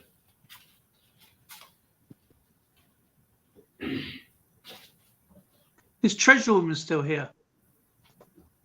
Treasure Woman, are you in the house? Treasure Woman. She's going, of course I'm in the house. I'm sitting here watching you from my computer. Well, she's playing bees. I forgot to send out her thing because it's been piled with everything else, and I was going for it to obviously changing the envelope, so just forgot it. Gosh, got anything for her? You could probably walk it to her place. No, it's a bit further away than it looks. I wouldn't want to walk along the side streets anywhere. Too many dangerous drivers. Not that bad, are we? Oh, are you kidding? You had me paranoid when I was over there driving around. My goodness, that was awful. There's worse places. There's India. There's Philippines. Crikey, they drive right, don't they? Oh, hey, Damascus, Syria. Largest vehicle with the loudest horn had the right of way. I made sure I drove a 5-ton multi-fueler with an air horn. I used to hit that thing. The Arabs would get down and pray. Sorry, guys. Yeah, a whole lot, but wow, does that take me back? Yeah. So, how is it for getting needles for those these days? Actually, I'm still using the original needle for it. Really? Yeah. So, yeah, I'm like, I still use this thing. I just got it restored on the inside because all it needed was change. All it needed was the capacitors need to be changed, and that was only it. And all of a sudden, it works just like brand new. Fantastic. Wow. Yeah. So this is the machine that I use for now. I had like a console stereo that my grandpa made, but right now that's in storage. So I would love to get my stereo in the garage reconditioned and working, but I got the radio works, but nothing else. Nothing, not even the turntable. The turntable turns on, but I need needles and whatnot for it. it's just a mess. I would love to get it in, have the cabinet. It's one of those great big coffin style Montessoris. You open up the lid and it's got the 8-track and it's got your turntable and your AM FM radio in it. Hmm. Okay, I've got a bit of a history question here, right? Because now, as the little transportation thing here, this is actually, it's got more food, look. I love this. And Yeah, I know. now he's come up with a theme, right? Because he goes, you drive on the left side of the road. You tell me if you drive Dangersdale. Now, Peter was in the transport history. Now, this is also history man. He might know this. Okay. So, well, I don't Why know. Like, do- why? How did it all started? Like, why do Britain? I I know was about Britain. to ask the same question. Why do America or say 7% of the world drive on the left, and Britain and some countries drive on the right? Yeah. Now, do you know the answer? I'll give you a couple of minutes to. Well, not actually. I'll give you about 30 seconds to know the answer. I haven't studied on it, so I have no idea. Okay. Well, I don't know the origins of that. Okay, I'll tell you now. In America, okay. Actually, we go back to British because British got the oldest history. Yeah. Okay? Yeah, that's true. Yeah. Okay. Now, because with stagecoaches and coaches in general, okay, Mhm. the driver will sit on the right. Okay, so passengers were closer to the curb. Right. And obviously, this is before the motor cars and everything else came in. This is way, way before the motor cars. Right. And when we went to colonize some of the world, almost 3/4 of it, Pretty much. it just stuck. So that is why some people in the world drive on the right. Wait. And What got stuck? driving on the left. That's why we sit on the right hand side of the car. So that is why. And also it's to do with swordsmen, going back even further. Because a lot of the swordsmen, the Romans, it's actually go back to the Romans and the Greeks, they used it, most of them right-handed. So when they would charge, they will hit with their right. Okay. Oh. So they would protect their left side and lean and hit. So a lot of the drivers, it's just a natural occurrence to Right. drive on the right side of the vehicle. Okay. Mhm. So that's right. And if you go into our castles, the stairs always go bending to the left. So Right. when you're trying to charge, the right-handed swordsman couldn't charge upwards because they're trying to naturally. But as you're a defender, you're going downwards with right hand. Okay. So that's why they spiral upwards like that. That's why always go to the right. So if you're going down to the right. You're going up to the left. So the defenders are much easier to attack people attacking upwards now, going downwards now, going upwards because you're using your normal hand and you're using the wall as protection. But people going upwards being right-handed can't do that. They have to sort of start on that. Right. Yeah. Exactly, AC. Yeah. That's true. Evil Arc. So yeah, the soldiery from the Romans will always attack with their right hand, and naturally right hand. Some are left-handed, obviously, as a natural occurrence, but Right. mainly 98% of the soldiery was right-handed, and that is why. And of course, as time progressed and carts come in, chariots would drive with their left hand and whip with their right hand, and so they would stand to the right side of the chariot. Right. So they would whip. Okay. Yeah. And when it went to, say, America, the way their chariots, their carts were built, okay, were more. They would tie the main drive horse to the left, so Okay. they would sit on the left hand side of the carriage, and it just stuck with motor cars. So that is why you guys drive on the left and we drive on the right. Right. Because I know. Because it just in stuck. Guyana, we do it too. Like, in Guyana, because it was a British colony, so we used to just stuck that on the right. So, but I always Yeah. wondered, like, why Britain and their former colonies used to do that, and Japan actually does drive on the right side of the road too. I know that because they just when the Meiji Restoration happened, they just copied pretty much from everything from Britain and Germany. But when the Model T Ford came out, yeah, okay, when it's obviously the first motor car, and because the horse-drawn carriage, and going back further, but the American side, the main horse driver's on the left-hand side. So the driver would sit on the left, hold his reins on the right, and then whip with his right hand. Okay, so when the Model T, because they were going to put on the other side, but because it didn't feel natural, just didn't feel natural. Yeah, they left it on the left. So that is why you guys from the Model T Ford drove on the left-hand side of the vehicle, which is the right side. You know what I mean, on the left side of the road, but on the right side of the road, but in the left-hand seat, so basically. So so that is why it's just the way. And when the carriage used to park up, it was safer for people to get in the carriage and not in the dirty, muddy, road, because obviously you didn't have concrete back then or tarmac. right. So and they would step off and into the carriage. So it was just easier to people getting in on the passenger side on the right hand side of the vehicle or the carriage. So the driver would have the right side. So, and the similar sort of thing over here, but we divide ours as naturally going back towards the Roman side or the Greeks, if you want to put it even further than that. But it's just way the swordsmen and knights used to hold their swords and charge with the right hand, waiting while they used to hold their left hand and then protect and stab and whatever spears. Right. Even bowmen would fire from the right hand.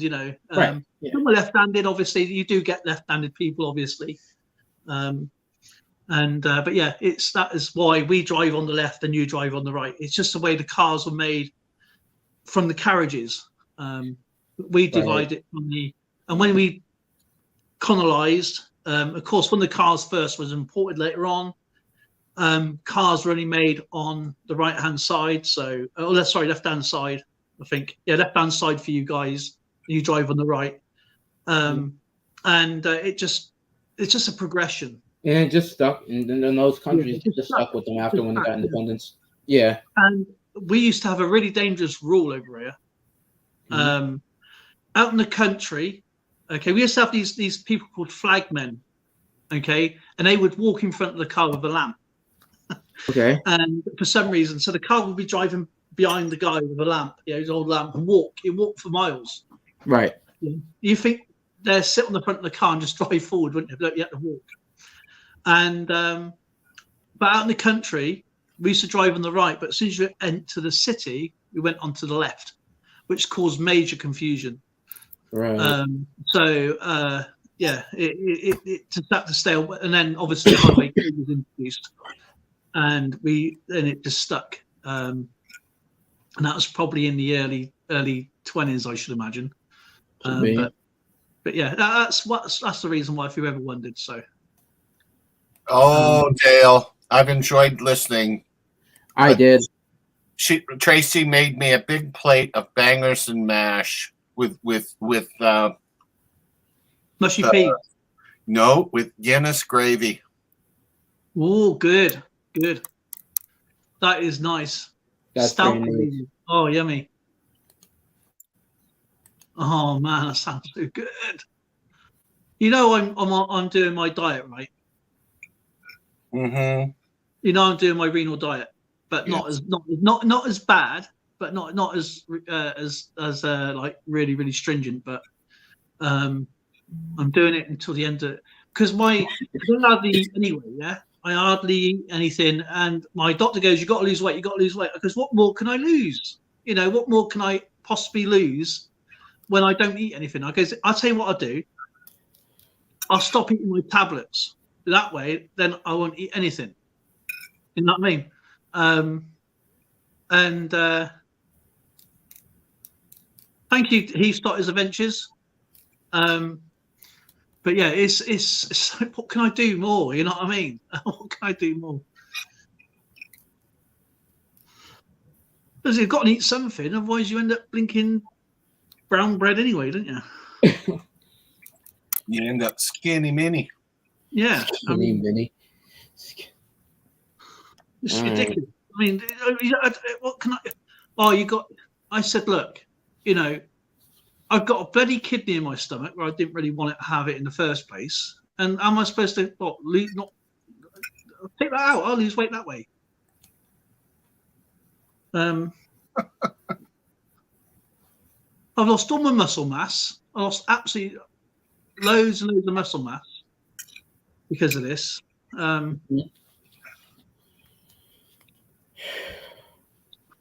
They said, "Oh, you could have a, you could still go to the gym if you want to." I was at the gym, History Man, right? Okay. Right up until my day, I was called into hospital to have my kidney transplant, and I was on dialysis, and I was lifting all the weights without a problem, right?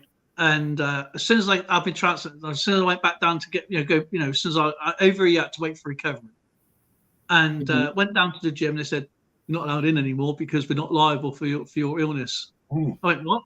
I've been That's paying tough. for over a year, and Dale. I've been here a year. Dale, Yeah. What?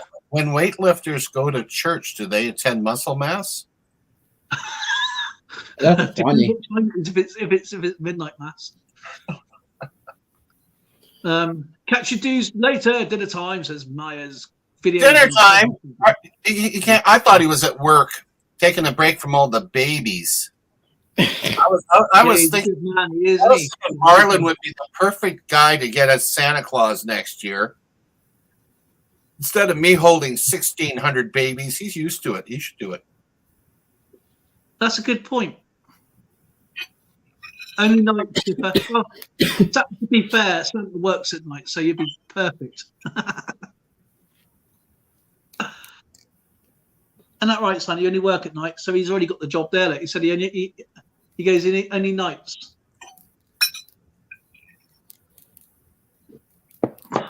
So how is Heath Stotters adventure doing? I haven't seen you for a little while, my friend. Hope you're doing good.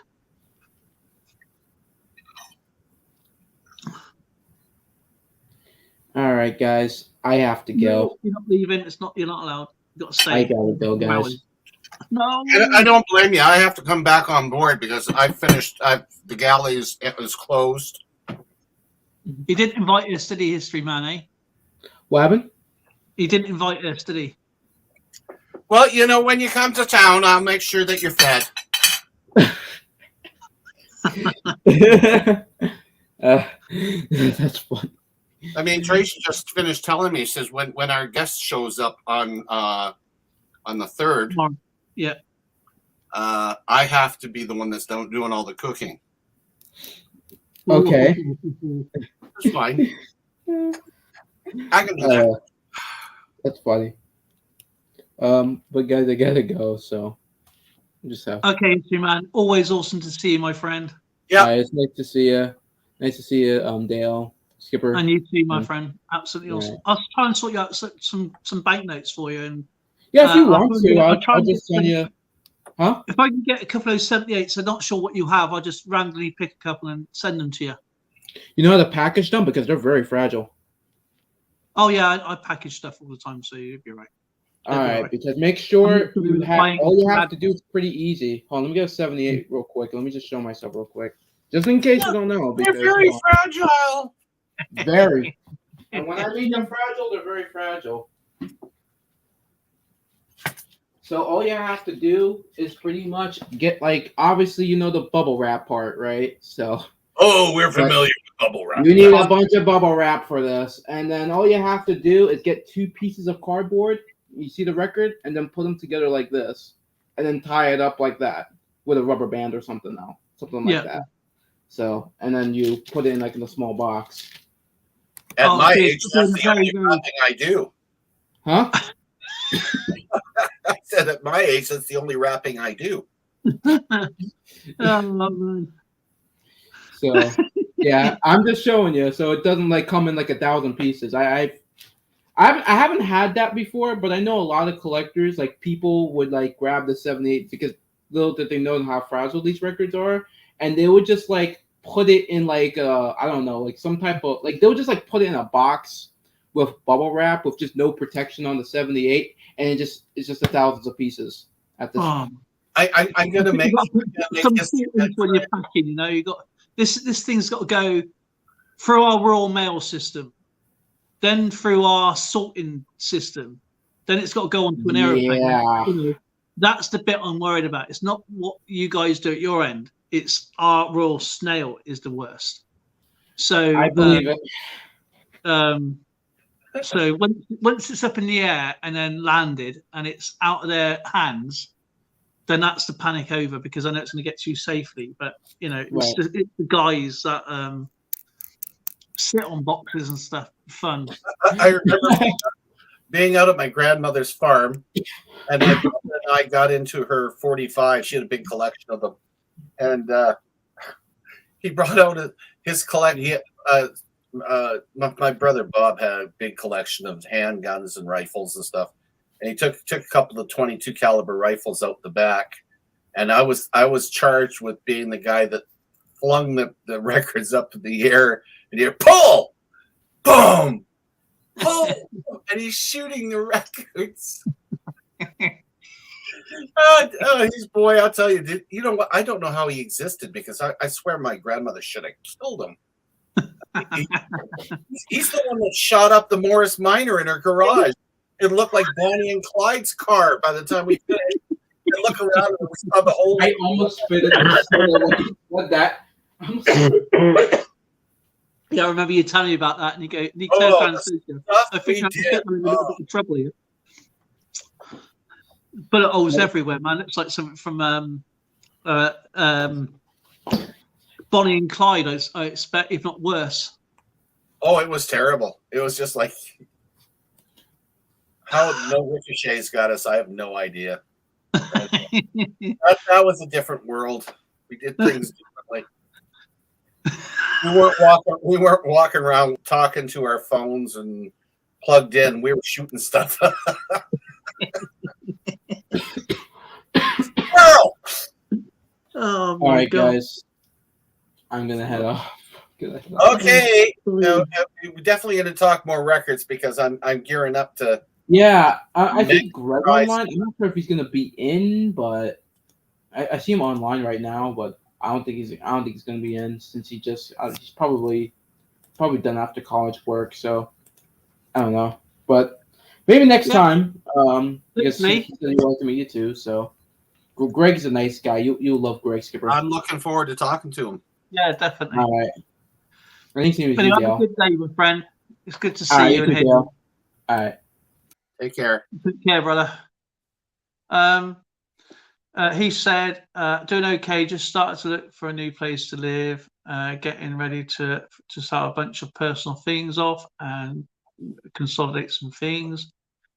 Wait on the cold air to set in, and it's safe to get out of the hot. Oh yeah, I was watching a video on ice fishing today, and I'm reminiscing. I had going back 60 years ago. I remember being on the ice on Lake St. Clair with my dad, and that was some of the nicest moments, relaxing with him. Of course, he was into the beer, but we'd be sitting there, and I'd have my hot chocolate and just fishing away. And we used to catch some really nice fish. But it's been 60 years since I've been ice fishing. I've never done it. It's quite an experience. Oh yeah, yeah. I need more Morgans too. I only have one left. Doggone it! Don't even. Morgan's here, in fact, actually. Oh yeah, yeah. I need more Morgans too. I only have one left. Oh, that's how I sound on the other side of the planet. Why is that on? I must. Oh, yeah, I know why. I just touched it with my phone. Yeah, yeah. I only got one. That's from New Orleans. That is a 1881. No, that's an S. I think that's no. And this is an S. 1880. No, that's an 1885. This is 1881.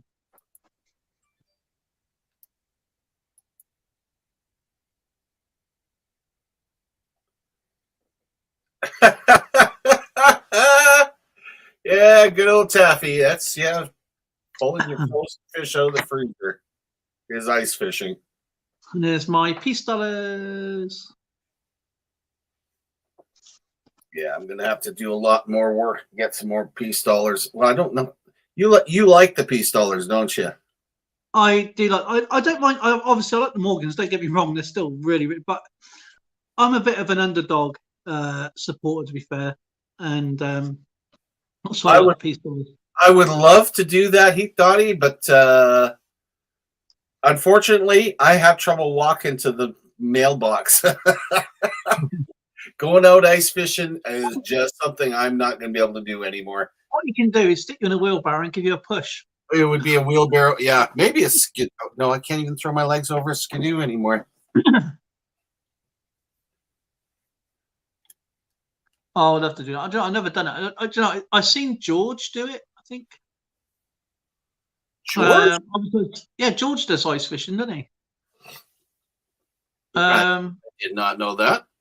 And a few other people's gone out there. And obviously, looking at documentaries and stuff and that, where they go out and they sort of bash the water. I think it's the igloo, what they call them, igloo people, the Inuits. Is it Inuits? They go out and they hit the water. They take the big hole. They hit the water really, really hard, and it draws the fish up. And they got a net underneath. They push a net down, and they got gaps where the fish go in. And as they smash the water, they push that slowly. And as they get the fish, they're all there. It's really clever. They do it, And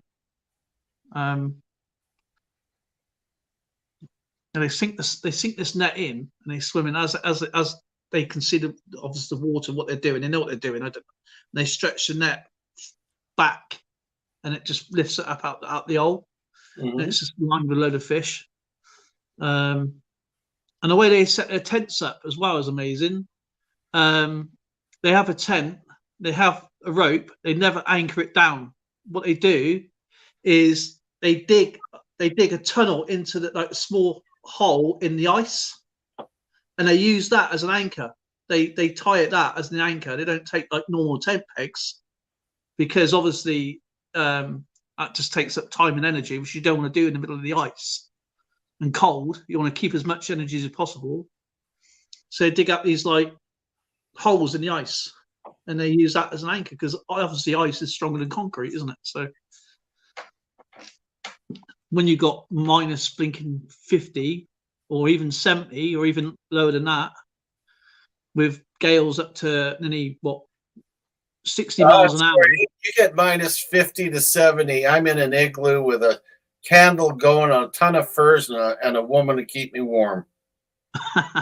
No, these are intense. These they got the ice, but this is when they're ice fishing. They got a big tent, and they're smacking the water, and they're pulling it up. But the way they anchor it, they just dig a little tunnel out the ice, like a little hoop.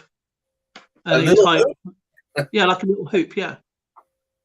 And they don't put tent pegs down; they just tie them down like that. Little things. Oh, look, we get to see Kyle's house. There he is. You get to see my washing.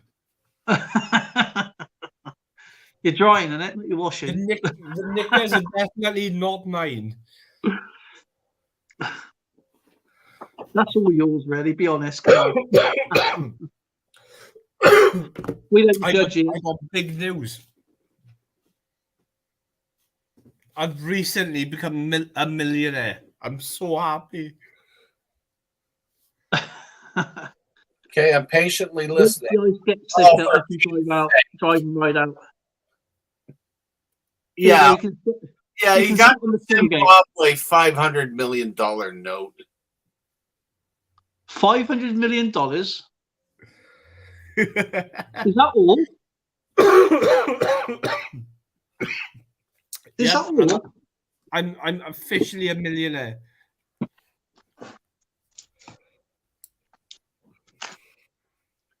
Yeah, I have one too somewhere.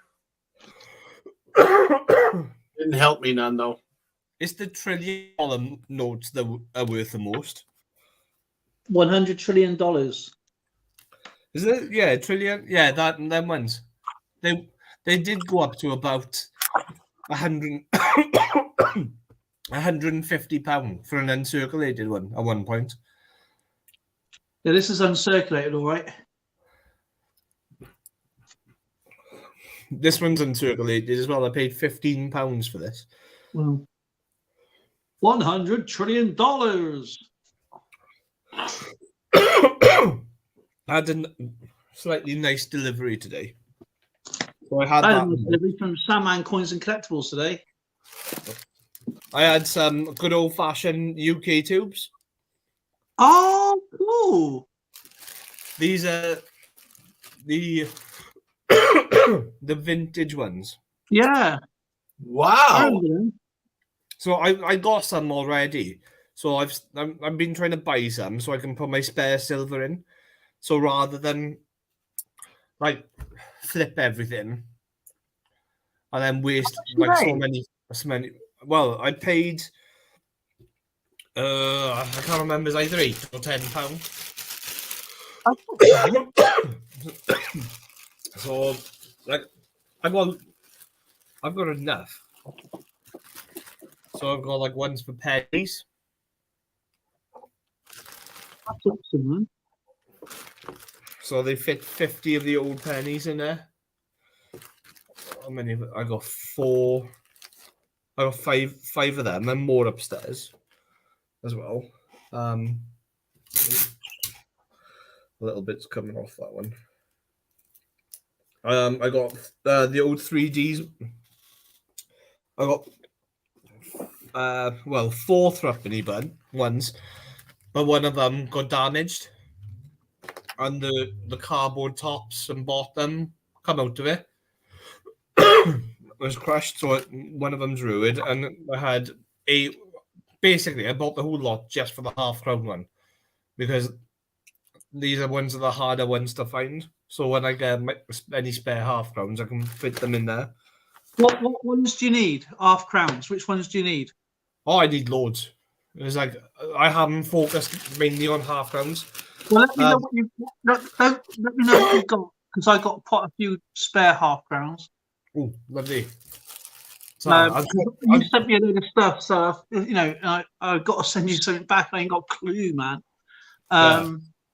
Because I speak to you and I say, what can I I don't want to get taffy coins, and you got a clue what to get him. Same as Jason. They've probably got everything, but everything they haven't got is like that's probably the question. It is tough to them.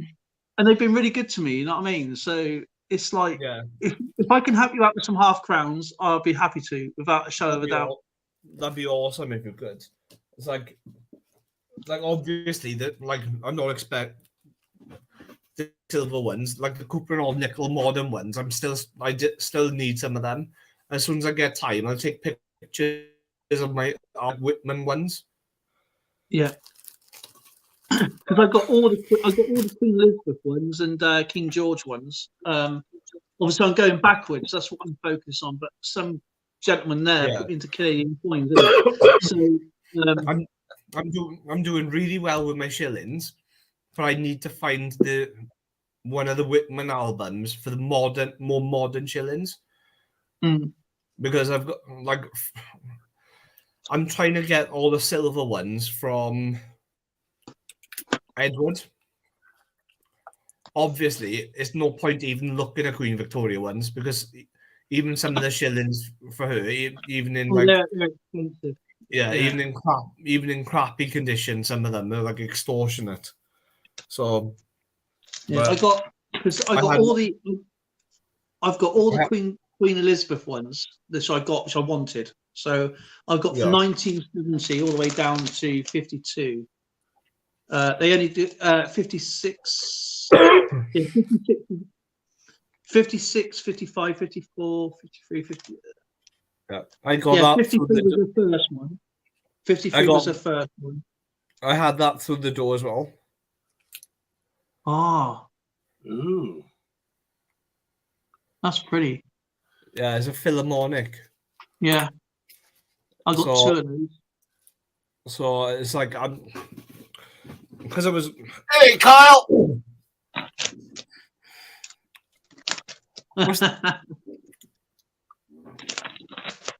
oh, thank you. I was looking at them.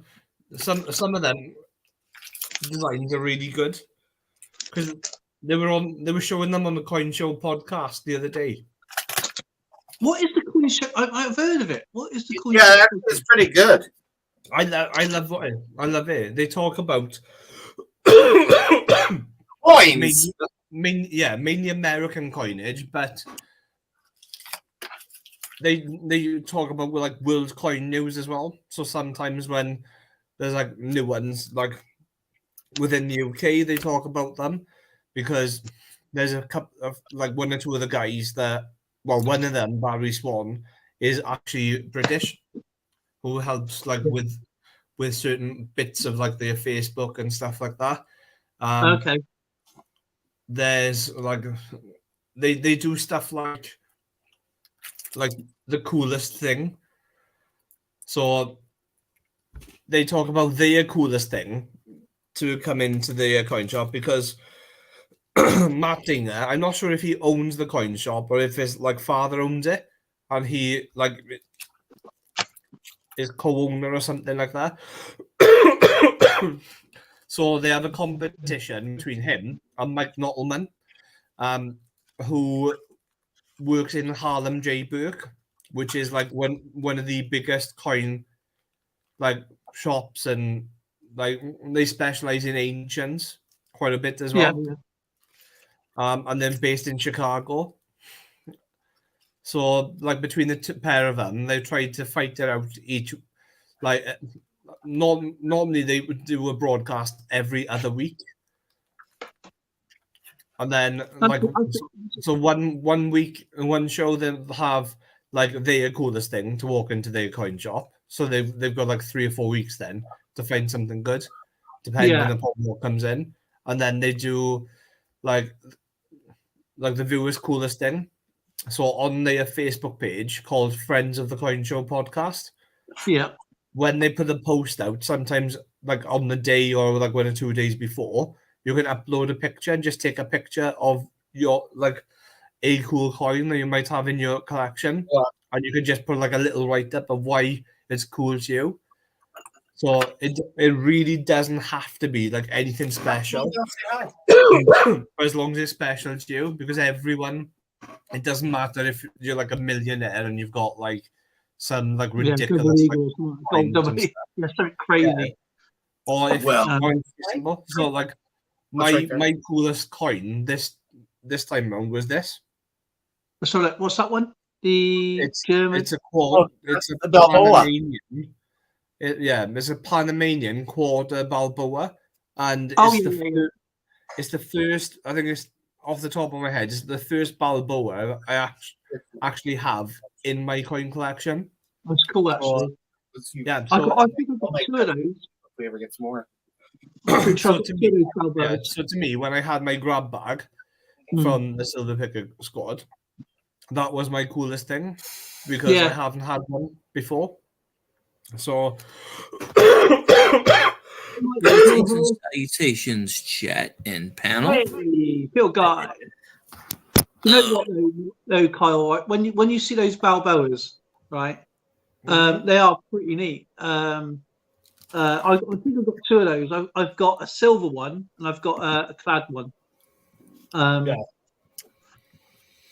So it's like I just like for me, like I said, it was my coolest thing because it's the first one in my collection. Do you know what? Something I wouldn't mind setting up with this lot is a podcast kind of chat. Really, what something similar.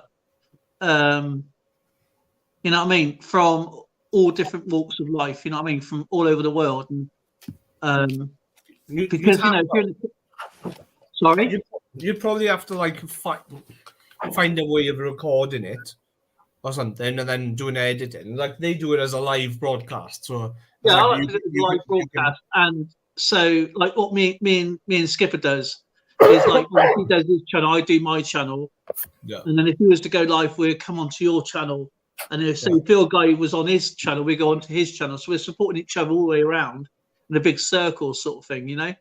Yes, watch my crap, folks. And the only thing is with switching like from channel to channel to another guy, you just have to have. Crumbs! I got 2 off-crown ones. Of course. Sorry, I'm just talking to myself. I just found some more. I've got some spare. So if That's good news then. So if I send you a duplicate, you've got something to go into then. basically, but, like, I'd probably say just keep it to the channel. If you wanted to do it like once a month or once Yeah. like every other week or something, where Yeah, I mean that's what that would be good, because that way that gives you time to find something or pick something out from your collection that you dug out, that's collecting dust somewhere that's pretty neatly forgotten about.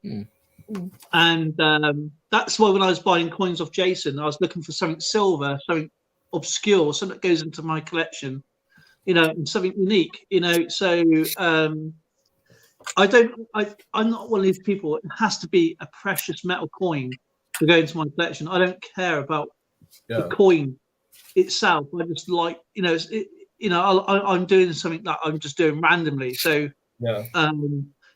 I must have about 20 trillion blinking collections going on. Well, we all do. You know what I mean? We all do. Consciously, we all do.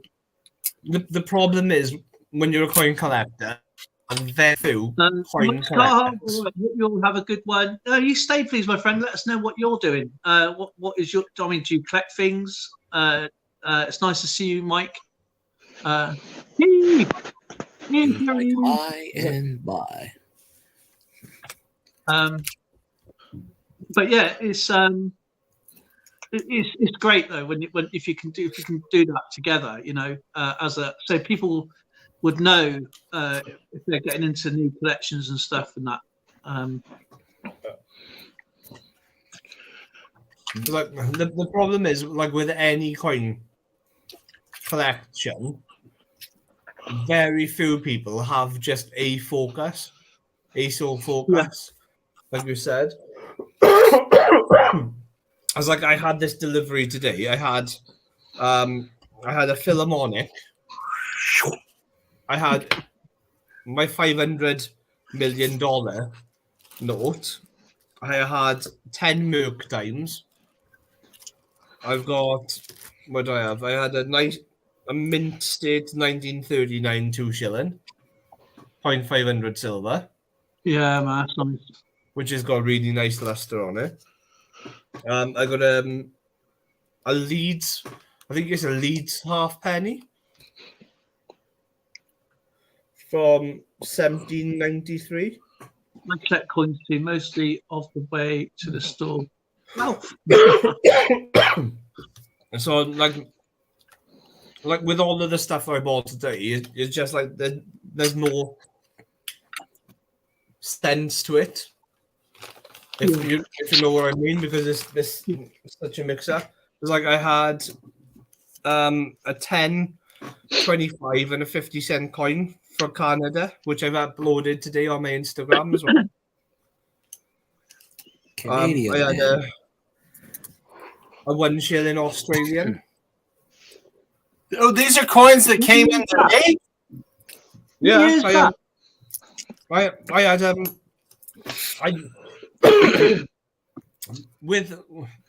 there's a guy called Nigel Montgomery who owns Philatelic Heritage in Hungerford. Oh, so he's a coin pusher then. I know the shop. He's on the high street. Yeah, Philatelic Heritage. Hungerford's about 15, 20 miles from me. Yeah. And he does Facebook auctions. Well, because he was doing like there's a coin page called 24-hour auctions.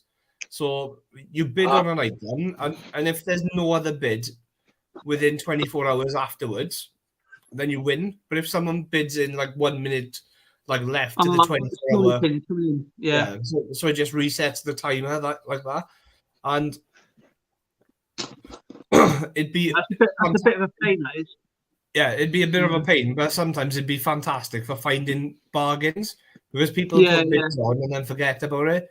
And then, like, I had some bargains on there, but he used to do lots on there, but he set up his own auction page now, so he lists up like 50 items a day. So he does it Monday through Friday, listing them. Like he finishes all of his auctions then by 3 o'clock on Friday, so he's got time to pack them over the weekend and post them out and Get them stuff. out. Yeah, makes Yeah. sense. because I buy not like loads of them, but I buy a fair bit. So I just ask him, "Oh, can you just check them in a box to the side for me?" So I save on postage all the time. So I build it up to about like £50 or £100 worth of stuff. I could hardly get any coins this month because I had to pay for my bloody stickers. Ooh. Mike and Mike's Carhall said, "I collect coins too, mostly of the way to the coin store. Well, really being a coin collector is the ultimate hobby for nearly everyone. You can collect the common coins up to ultra expensive rare coins and still share the same joy." Exactly. I mean, the way I look at coin collecting personally is to see other people's fantastic collections. You know, there's no race in collection. It's what you enjoy, how you like to collect coins yourself. And there's people out there who give pointers and ideas, and you know, not talking about people ripping people off, doing it correctly. But when you're doing it correctly, there's no wrong way of collecting coins or banknotes. And it's very hard to be focused as well. It's like ridiculously hard to be focused just because as soon as you see a nice coin, you want to buy it. I've seen a lot of nice coins that I just can't buy. Yeah, you and me both, brother. Skipper spent all his money on stickers, duct tape, and a black Sharpie. Only this month. Only this month. Okay. Go on, as a content provider, I got to have my stickers. That makes sense. I guess. I collect silver, but I'm not a stacker. That's one other item I picked up. That's sterling? Yeah.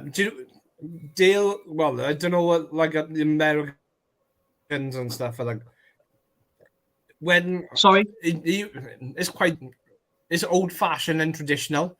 That whenever, basically. So whenever like a child gets christened, So like in old traditions over here, like you used to buy something silver. Yeah, for a child. Yeah. You might have like a silver rattle or anything like that. This is a sterling silver christening bracelet. Yeah. As a gift, and so my friend's little girl is gonna.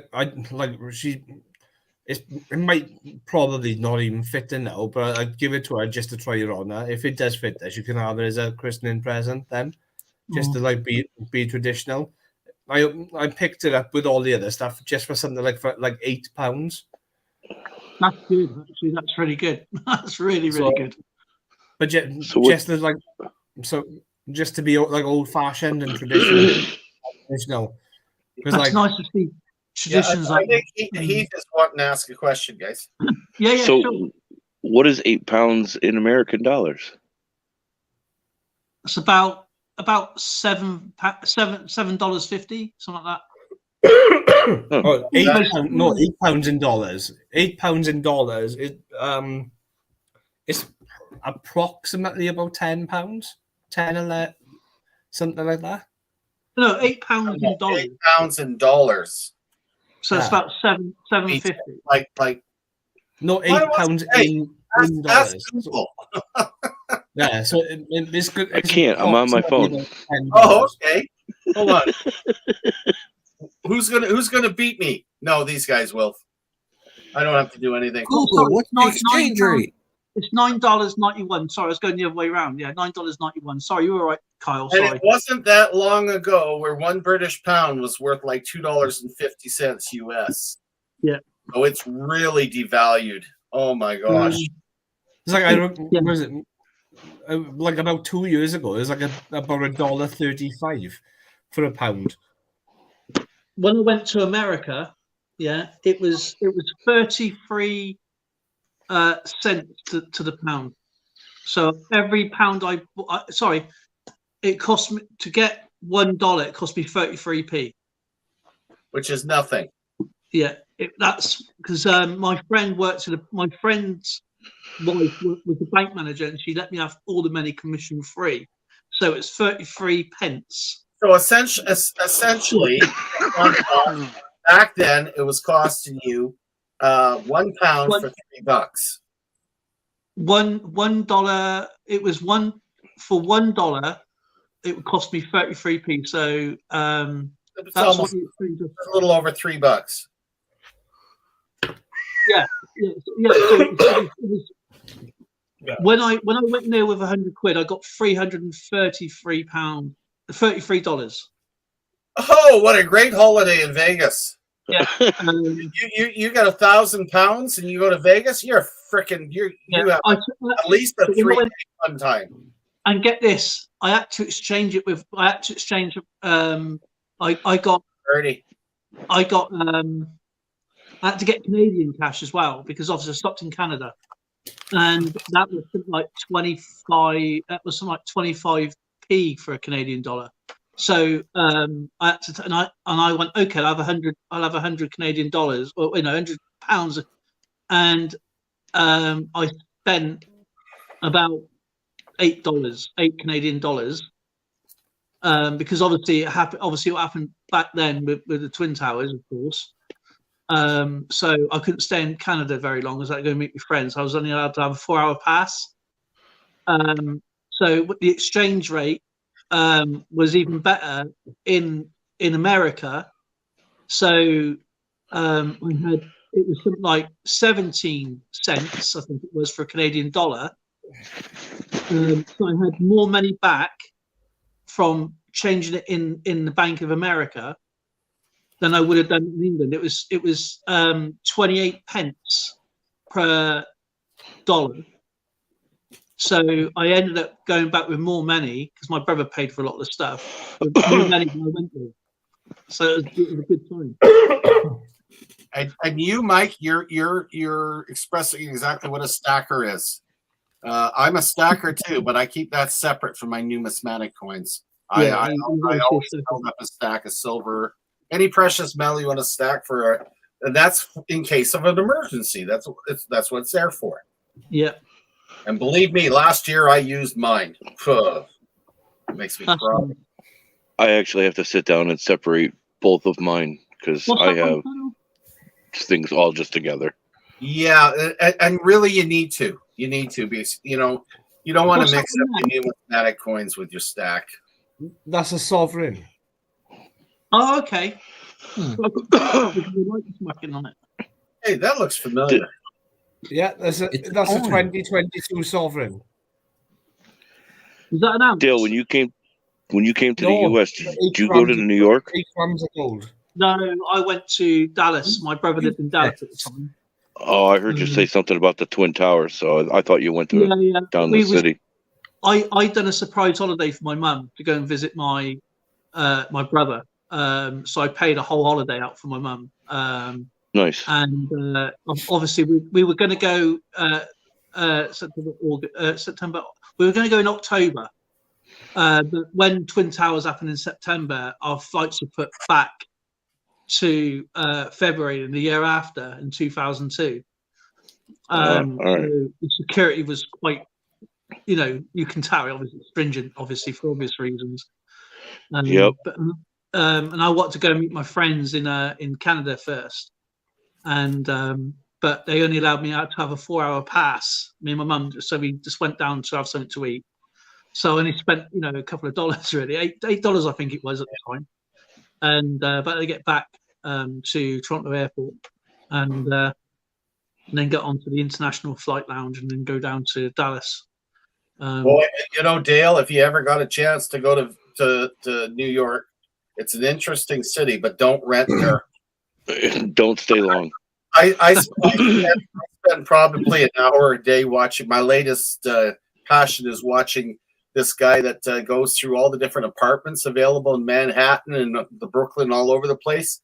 Yeah. Holy crap! Do they spend a lot of money on nothing? We're talking an apartment that is like 100 square feet. They're spending like $3,000 a month for this thing. You know, Yeah, let me elaborate to that. Don't forget, So I've been in London, but I've been in London hundreds of times, so I sort of a similar city. So you Yeah, get but the vibes of he's things. going to elaborate here. Heath. take like $2,500 and move into a can of Spam. It really is. It's stupid. Well, It's stupid. New York is only so big, so they literally will. I've never been there, but I mean, you're paying $3,000 and you're living in a bathtub. Oh, Yeah. hang on. New York is huge. New York City is not huge. Well, Yeah. yeah, I get those two confused, but I mean, like people spend like a shitload of money. You have the privilege to live in a bathtub. I mean, you know, I'm or they live in a broom closet. Oh, I'm paying $3,000 a month to live in a broom closet. Yeah, same as pretty London. damn much. Same as London. I'm I'm about 5 hours north of the city. Ah, My brother lives in Pennsylvania now. He lives in Shalford, PA. Yeah. He moved up there about 5 years ago from Dallas, maybe 6 Why years did ago. you go now. from Texas to PA? I don't know, about 5-6 years ago. Must be. Why? Because he set up his he was working for NASA when he first went over there. Then he got another job later on. I'm not sure what he's doing. And now him and his engineer buddies owns a massive company somewhere. We don't really talk. Yeah. We had a falling out big time because he got into these really rich friends and everything, and he doesn't acknowledge even his girlfriends. His girlfriend is with him at the moment.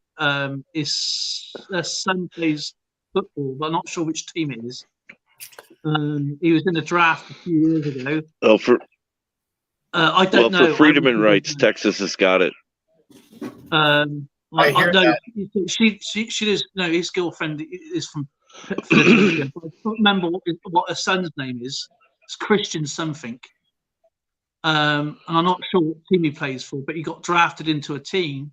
But then we had this falling out, and this was about 6 years. About 6 years ago, and he told me, not to say anything about. His girlfriend come over, and he goes, "Oh, don't go around to me because I don't fit the description anymore of his wealth, so to speak."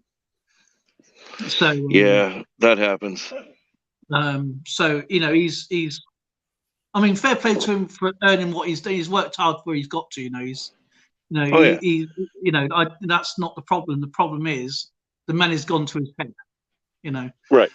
And he don't acknowledge anybody unless you're driving around in a very expensive car or whatever. Then he won't even batter an eyelid. But he never Too used to be good. like that. Never used to be like that. It was a case of like jeans and t-shirt, didn't really care. You know what I mean? But now I don't know. He's Slightly forgot his roots. yeah, very forget. He won't acknowledge that he was a furniture removal person when he left school and got picked on a lot. He I haven't seen him now for 4 years. He came in for 5 minutes and he goes, "I got to go now because I got to go and catch the airport. I got to go and catch the plane. I'm late for it." And next minute I know he's at my sister's house, staying there for the weekend. So because I don't fit the bill of his Class of people. yeah. Piss I on wouldn't him. talk ill of him that anything because he's earned where he's got to. He's been to university. He's done all the academics. He's very knowledgeable on stuff. and he's worked hard to where he's get to. He started from the bottom, worked all his way up. You know what I mean? He hasn't dropped into that Yeah. position. He's Right. and he's saved up for what he's got. So, but then it's just he's You can't forget your roots, and he's trying to. yeah. Anyway, but yeah, he lives in Chalfont, Philadelphia, and I just wish him well. As long as he's healthy, that's the main thing. That's it, really. Have you watched any of the videos online about Philadelphia right now? I watched some of the Kensington ones.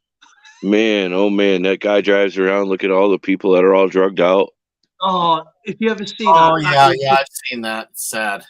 Kensington. Oh, how can anybody live like that? Mind you, Mind you, I saw that in thing. Vegas too, though. In the back, there's Yeah. so much of it going on. You'll see that in New York City too.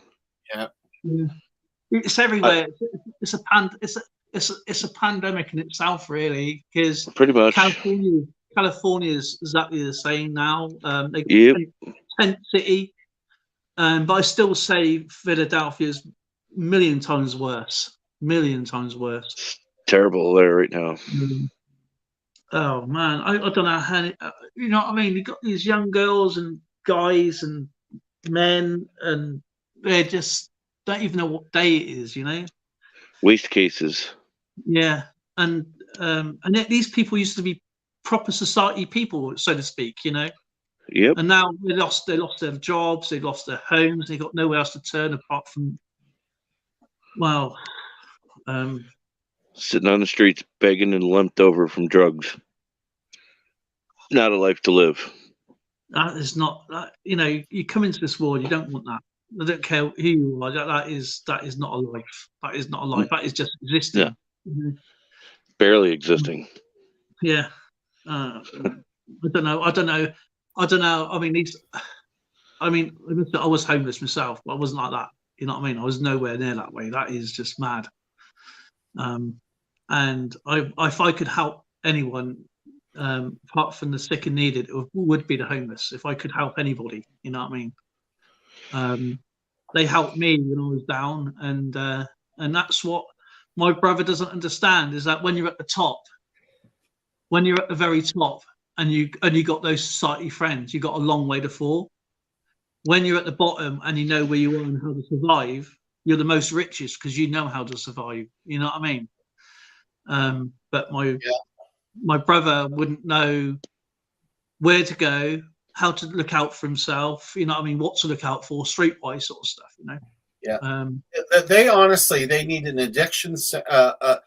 First off, a shelter that's decent that will encompass everyone in those areas. Get them out of the parks and out of the derelict tents and freaking trailers, whatever they have. Get them in there. Have an addiction center that will help them, because that's a good part. Mental health is a huge part of this whole issue. They need clean clothes. They need decent food, and they need an address. Try to get a job with no address, wearing rags that you've been sleeping in. They're not going to get anything. They need help. Do you know when one of the stories when I was homeless, right?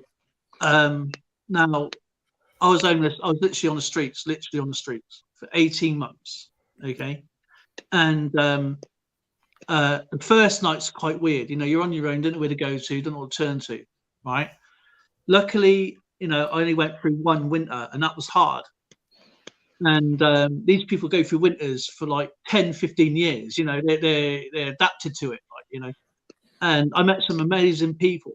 And luckily, there was no sort of druggy kind of people that there was some people on drugs, but they did it away. They did it in their own little thing.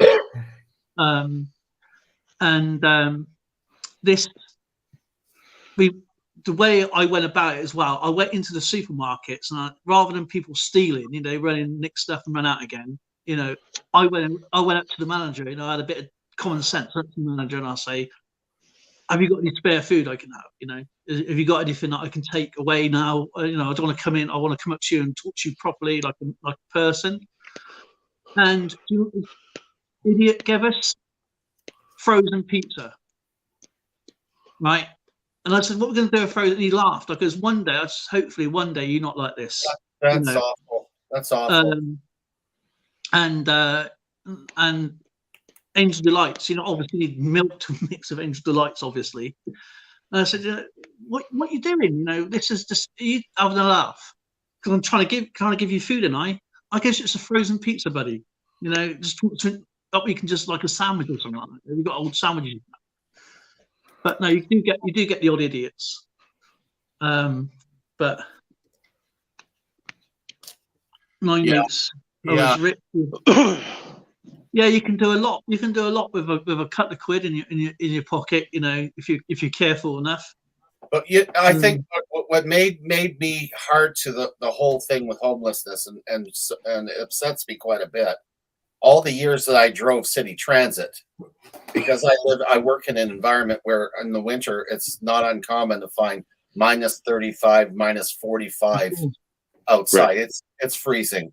I have lost count of how many dead people I found in bus shelters.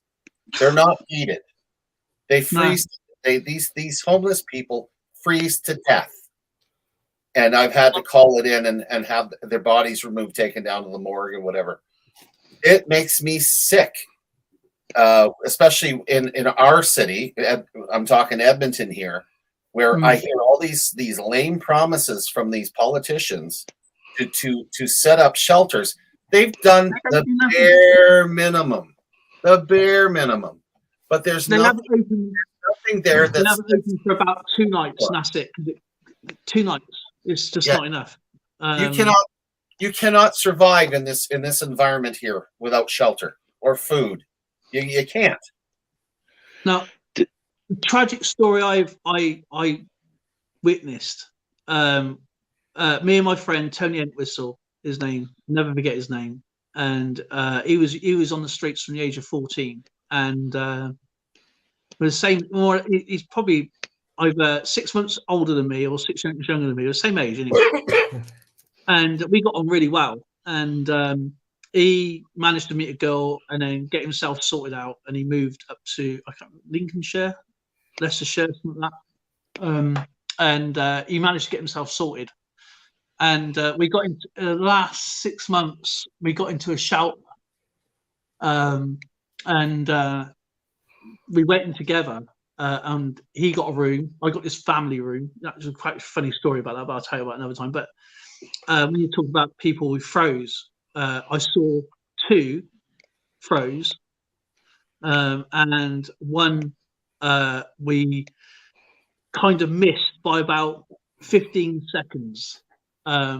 Somebody was so cold they couldn't handle the cold anymore. They jumped from the car park, and as we walked around the court, the police and that there, just the police station was literally right next door to the car park, and 2 officers was walking down as we heard this thud, and we thought, what the hell? It sounded like a concrete, like a concrete bag falling off the scaffold. That's what it sounds like. The hits of a boom, slight thud, and the officers had this person covered up, and Tony was physically sick. He's like, because you can see the feet, and the coppers were trying to cover the person up and trying to cordon it off. And then the police cars turned up. They told us to basically bugger off, But the sound I'll never forget. The sound I would never forget. And Tony was sick as a dog. He was, and so I was sort of controlling him. It was like. But I asked if anything to do. There's no ambulance on its way, and police just coming over, rushing over. It was two we found. We seen that were frozen to death. 2 homeless lads, and that one person. But yeah, that was. But it's sad really, because they're just we don't know this person's name. You don't know who it was, when you got, because people come and go all the time, and no one knows what's going to happen to that person. Do you know what I mean? Are they just going to be buried in and forgotten about? Yep. But yeah, I've got a real massive soft spot in my heart for the homeless. Always have. I mean, I lived in my. I can weed out the genuine ones to the fake easy. You know, I never begged, never asked for money. You know, I did everything on my own. I had a good friend, Tony Stewart and Chrissy. Tony Stewart and Chrissy. It was like 4 of us. We hang around together. You know, we did lots of odd jobs, and that's what got us by. You know, we kept ourselves reasonably sorted and normal. But when we got into the homeless shelter, that was my turning back. Now, obviously, my father died, and my mother couldn't have anybody live with her because of the type of home she was living in. So that's why I had to go homeless. My brother wouldn't have me. My brother, I didn't know who my brother was. My sister had young kids, and so they all had their own rooms, so I couldn't live there, and that was being homeless. I've been there. Yeah. And I feel for people who's. I really do. It's. But again, you know what I mean. You I think it wises you up. Gives you a lot more compassion, with yourself as well. I lived in my El Camino for 3 winters. Wow. So I went through 1 winter. You know what I mean? And as I said, these people do it for years. As you do. So I feel it's a really hard, and I don't know about you, but you feel degraded as well. But again, you come out of that sort of state as well, I suppose, stronger. Yep. The problem with some of the homeless here, sure, they'll take the help. Sure, they'll use the help. Will they apply the help, though, is another story. Yeah, it's how they utilize that help. And I use that sort of thing for the best of my ability, right? And because there's ones out there that they'll rather live where they're living. Yeah. It was a guy who would not accept any housing because he goes, as soon as I go into housing and stuff like that, I'm part of the establishment. He goes, I'm much better off where I am, getting my bits and bobs normally like I do. I've been like this now for 40 years. Once I go into the establishment, I'm poor.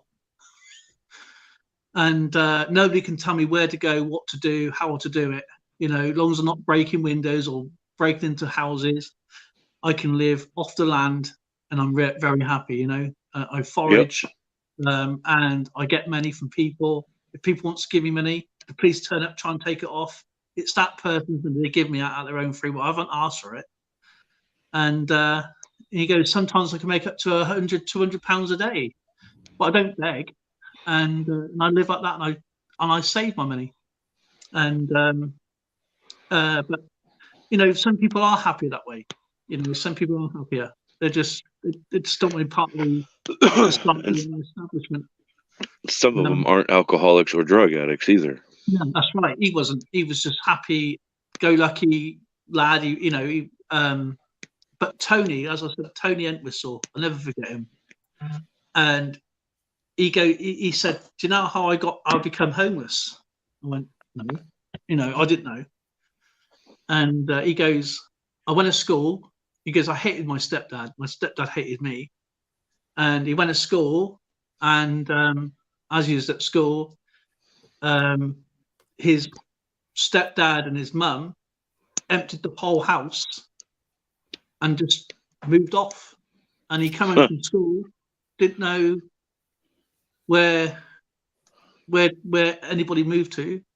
He didn't have any brothers or sisters, and he didn't have any other family living by, and he just went off into London for a little while on his own. And then he obviously went around different cities and then come to Swindon, and then he stayed there ever since. But he obviously met a girl who was also homeless. She managed to get a flat, and he moved in with her, and then he's done all right for himself. He's done really well. I can't remember if it's Lincoln or Leicester. I can't remember which one he moved up to, but we kept in touch for a little while. And but then I hope he's all right. You know, God bless him. He was a nice lad. I hate to say this, but the only time I was homeless was when I came back from Cyprus, where it was Olan Heights, and I had no place to stay because I just moved up to Edmonton, so I shacked up with my girlfriend in the women's barracks at the base. She hid me away for 2 whole weeks until I got a place of my own. Nice. That was it. So I got to live in the women's shack for 2 weeks. That was my experience in it. Fantastic. When you were younger, though, Skipper, you had a bit of a a trip round there, didn't you? Really? Oh, in my youth, yeah, because that's why I joined the army at 15. I was escaping my mother was a bootlegger. She's freaking dealing with the Detroit mob, for Pete's sake, and I had to escape that environment. So I had one of the mobsters make me false ID, and I enlisted in the Canadian Army after I failed at the attempt to join the American. Thank God I did, because I would have been killed in Vietnam instead. So Probably. yeah, I had 24 of us that went over to Detroit that day, and I was the only one that got booted back, and only one of the guys survived. Really? Yeah. Wow.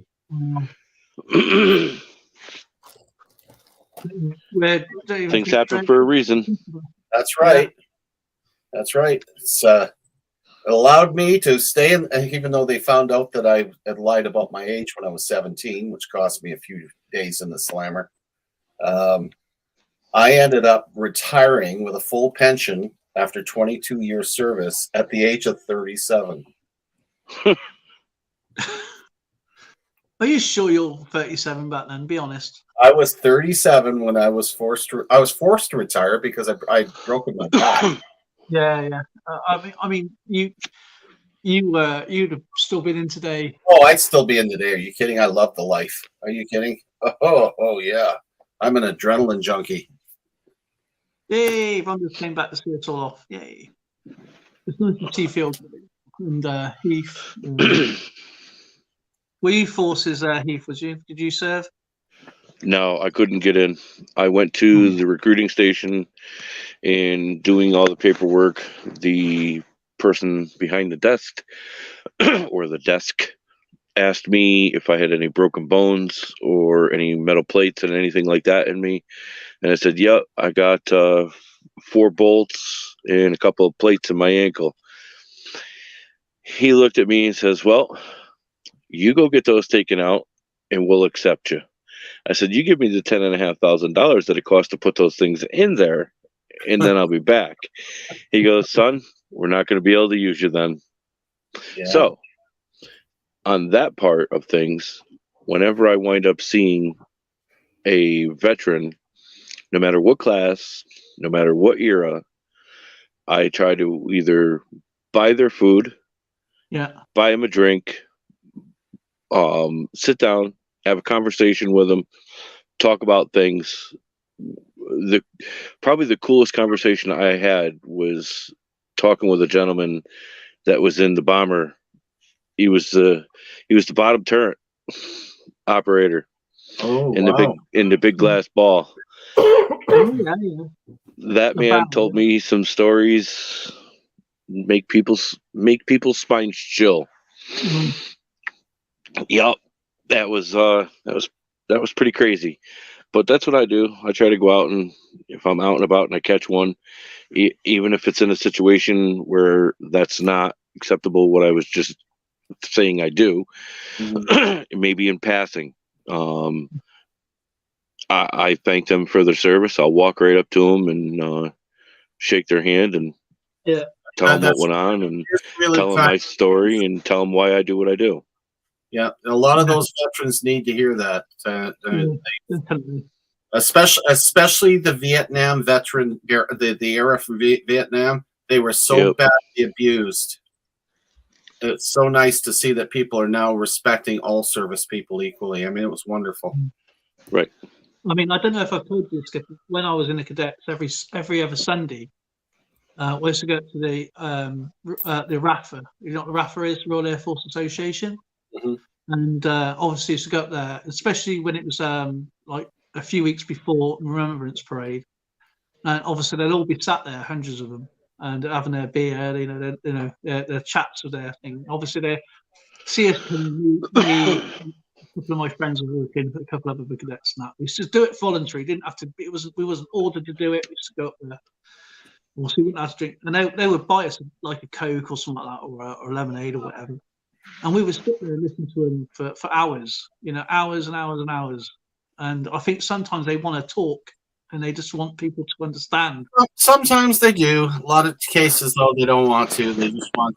They'll talk Some about. of them are miserable. I'll tell you that. Some Try, of them are try miserable. to avoid the war porn. That's the important thing. Oh yeah. No, I would sit there and I'd say, is there anything I can do for you? Do you want to, if you, have you driven here? Do you want us to go and like clean your car or something like that? Something that, I like hearing the stories where they gotten in a bit of mischief and got away with it.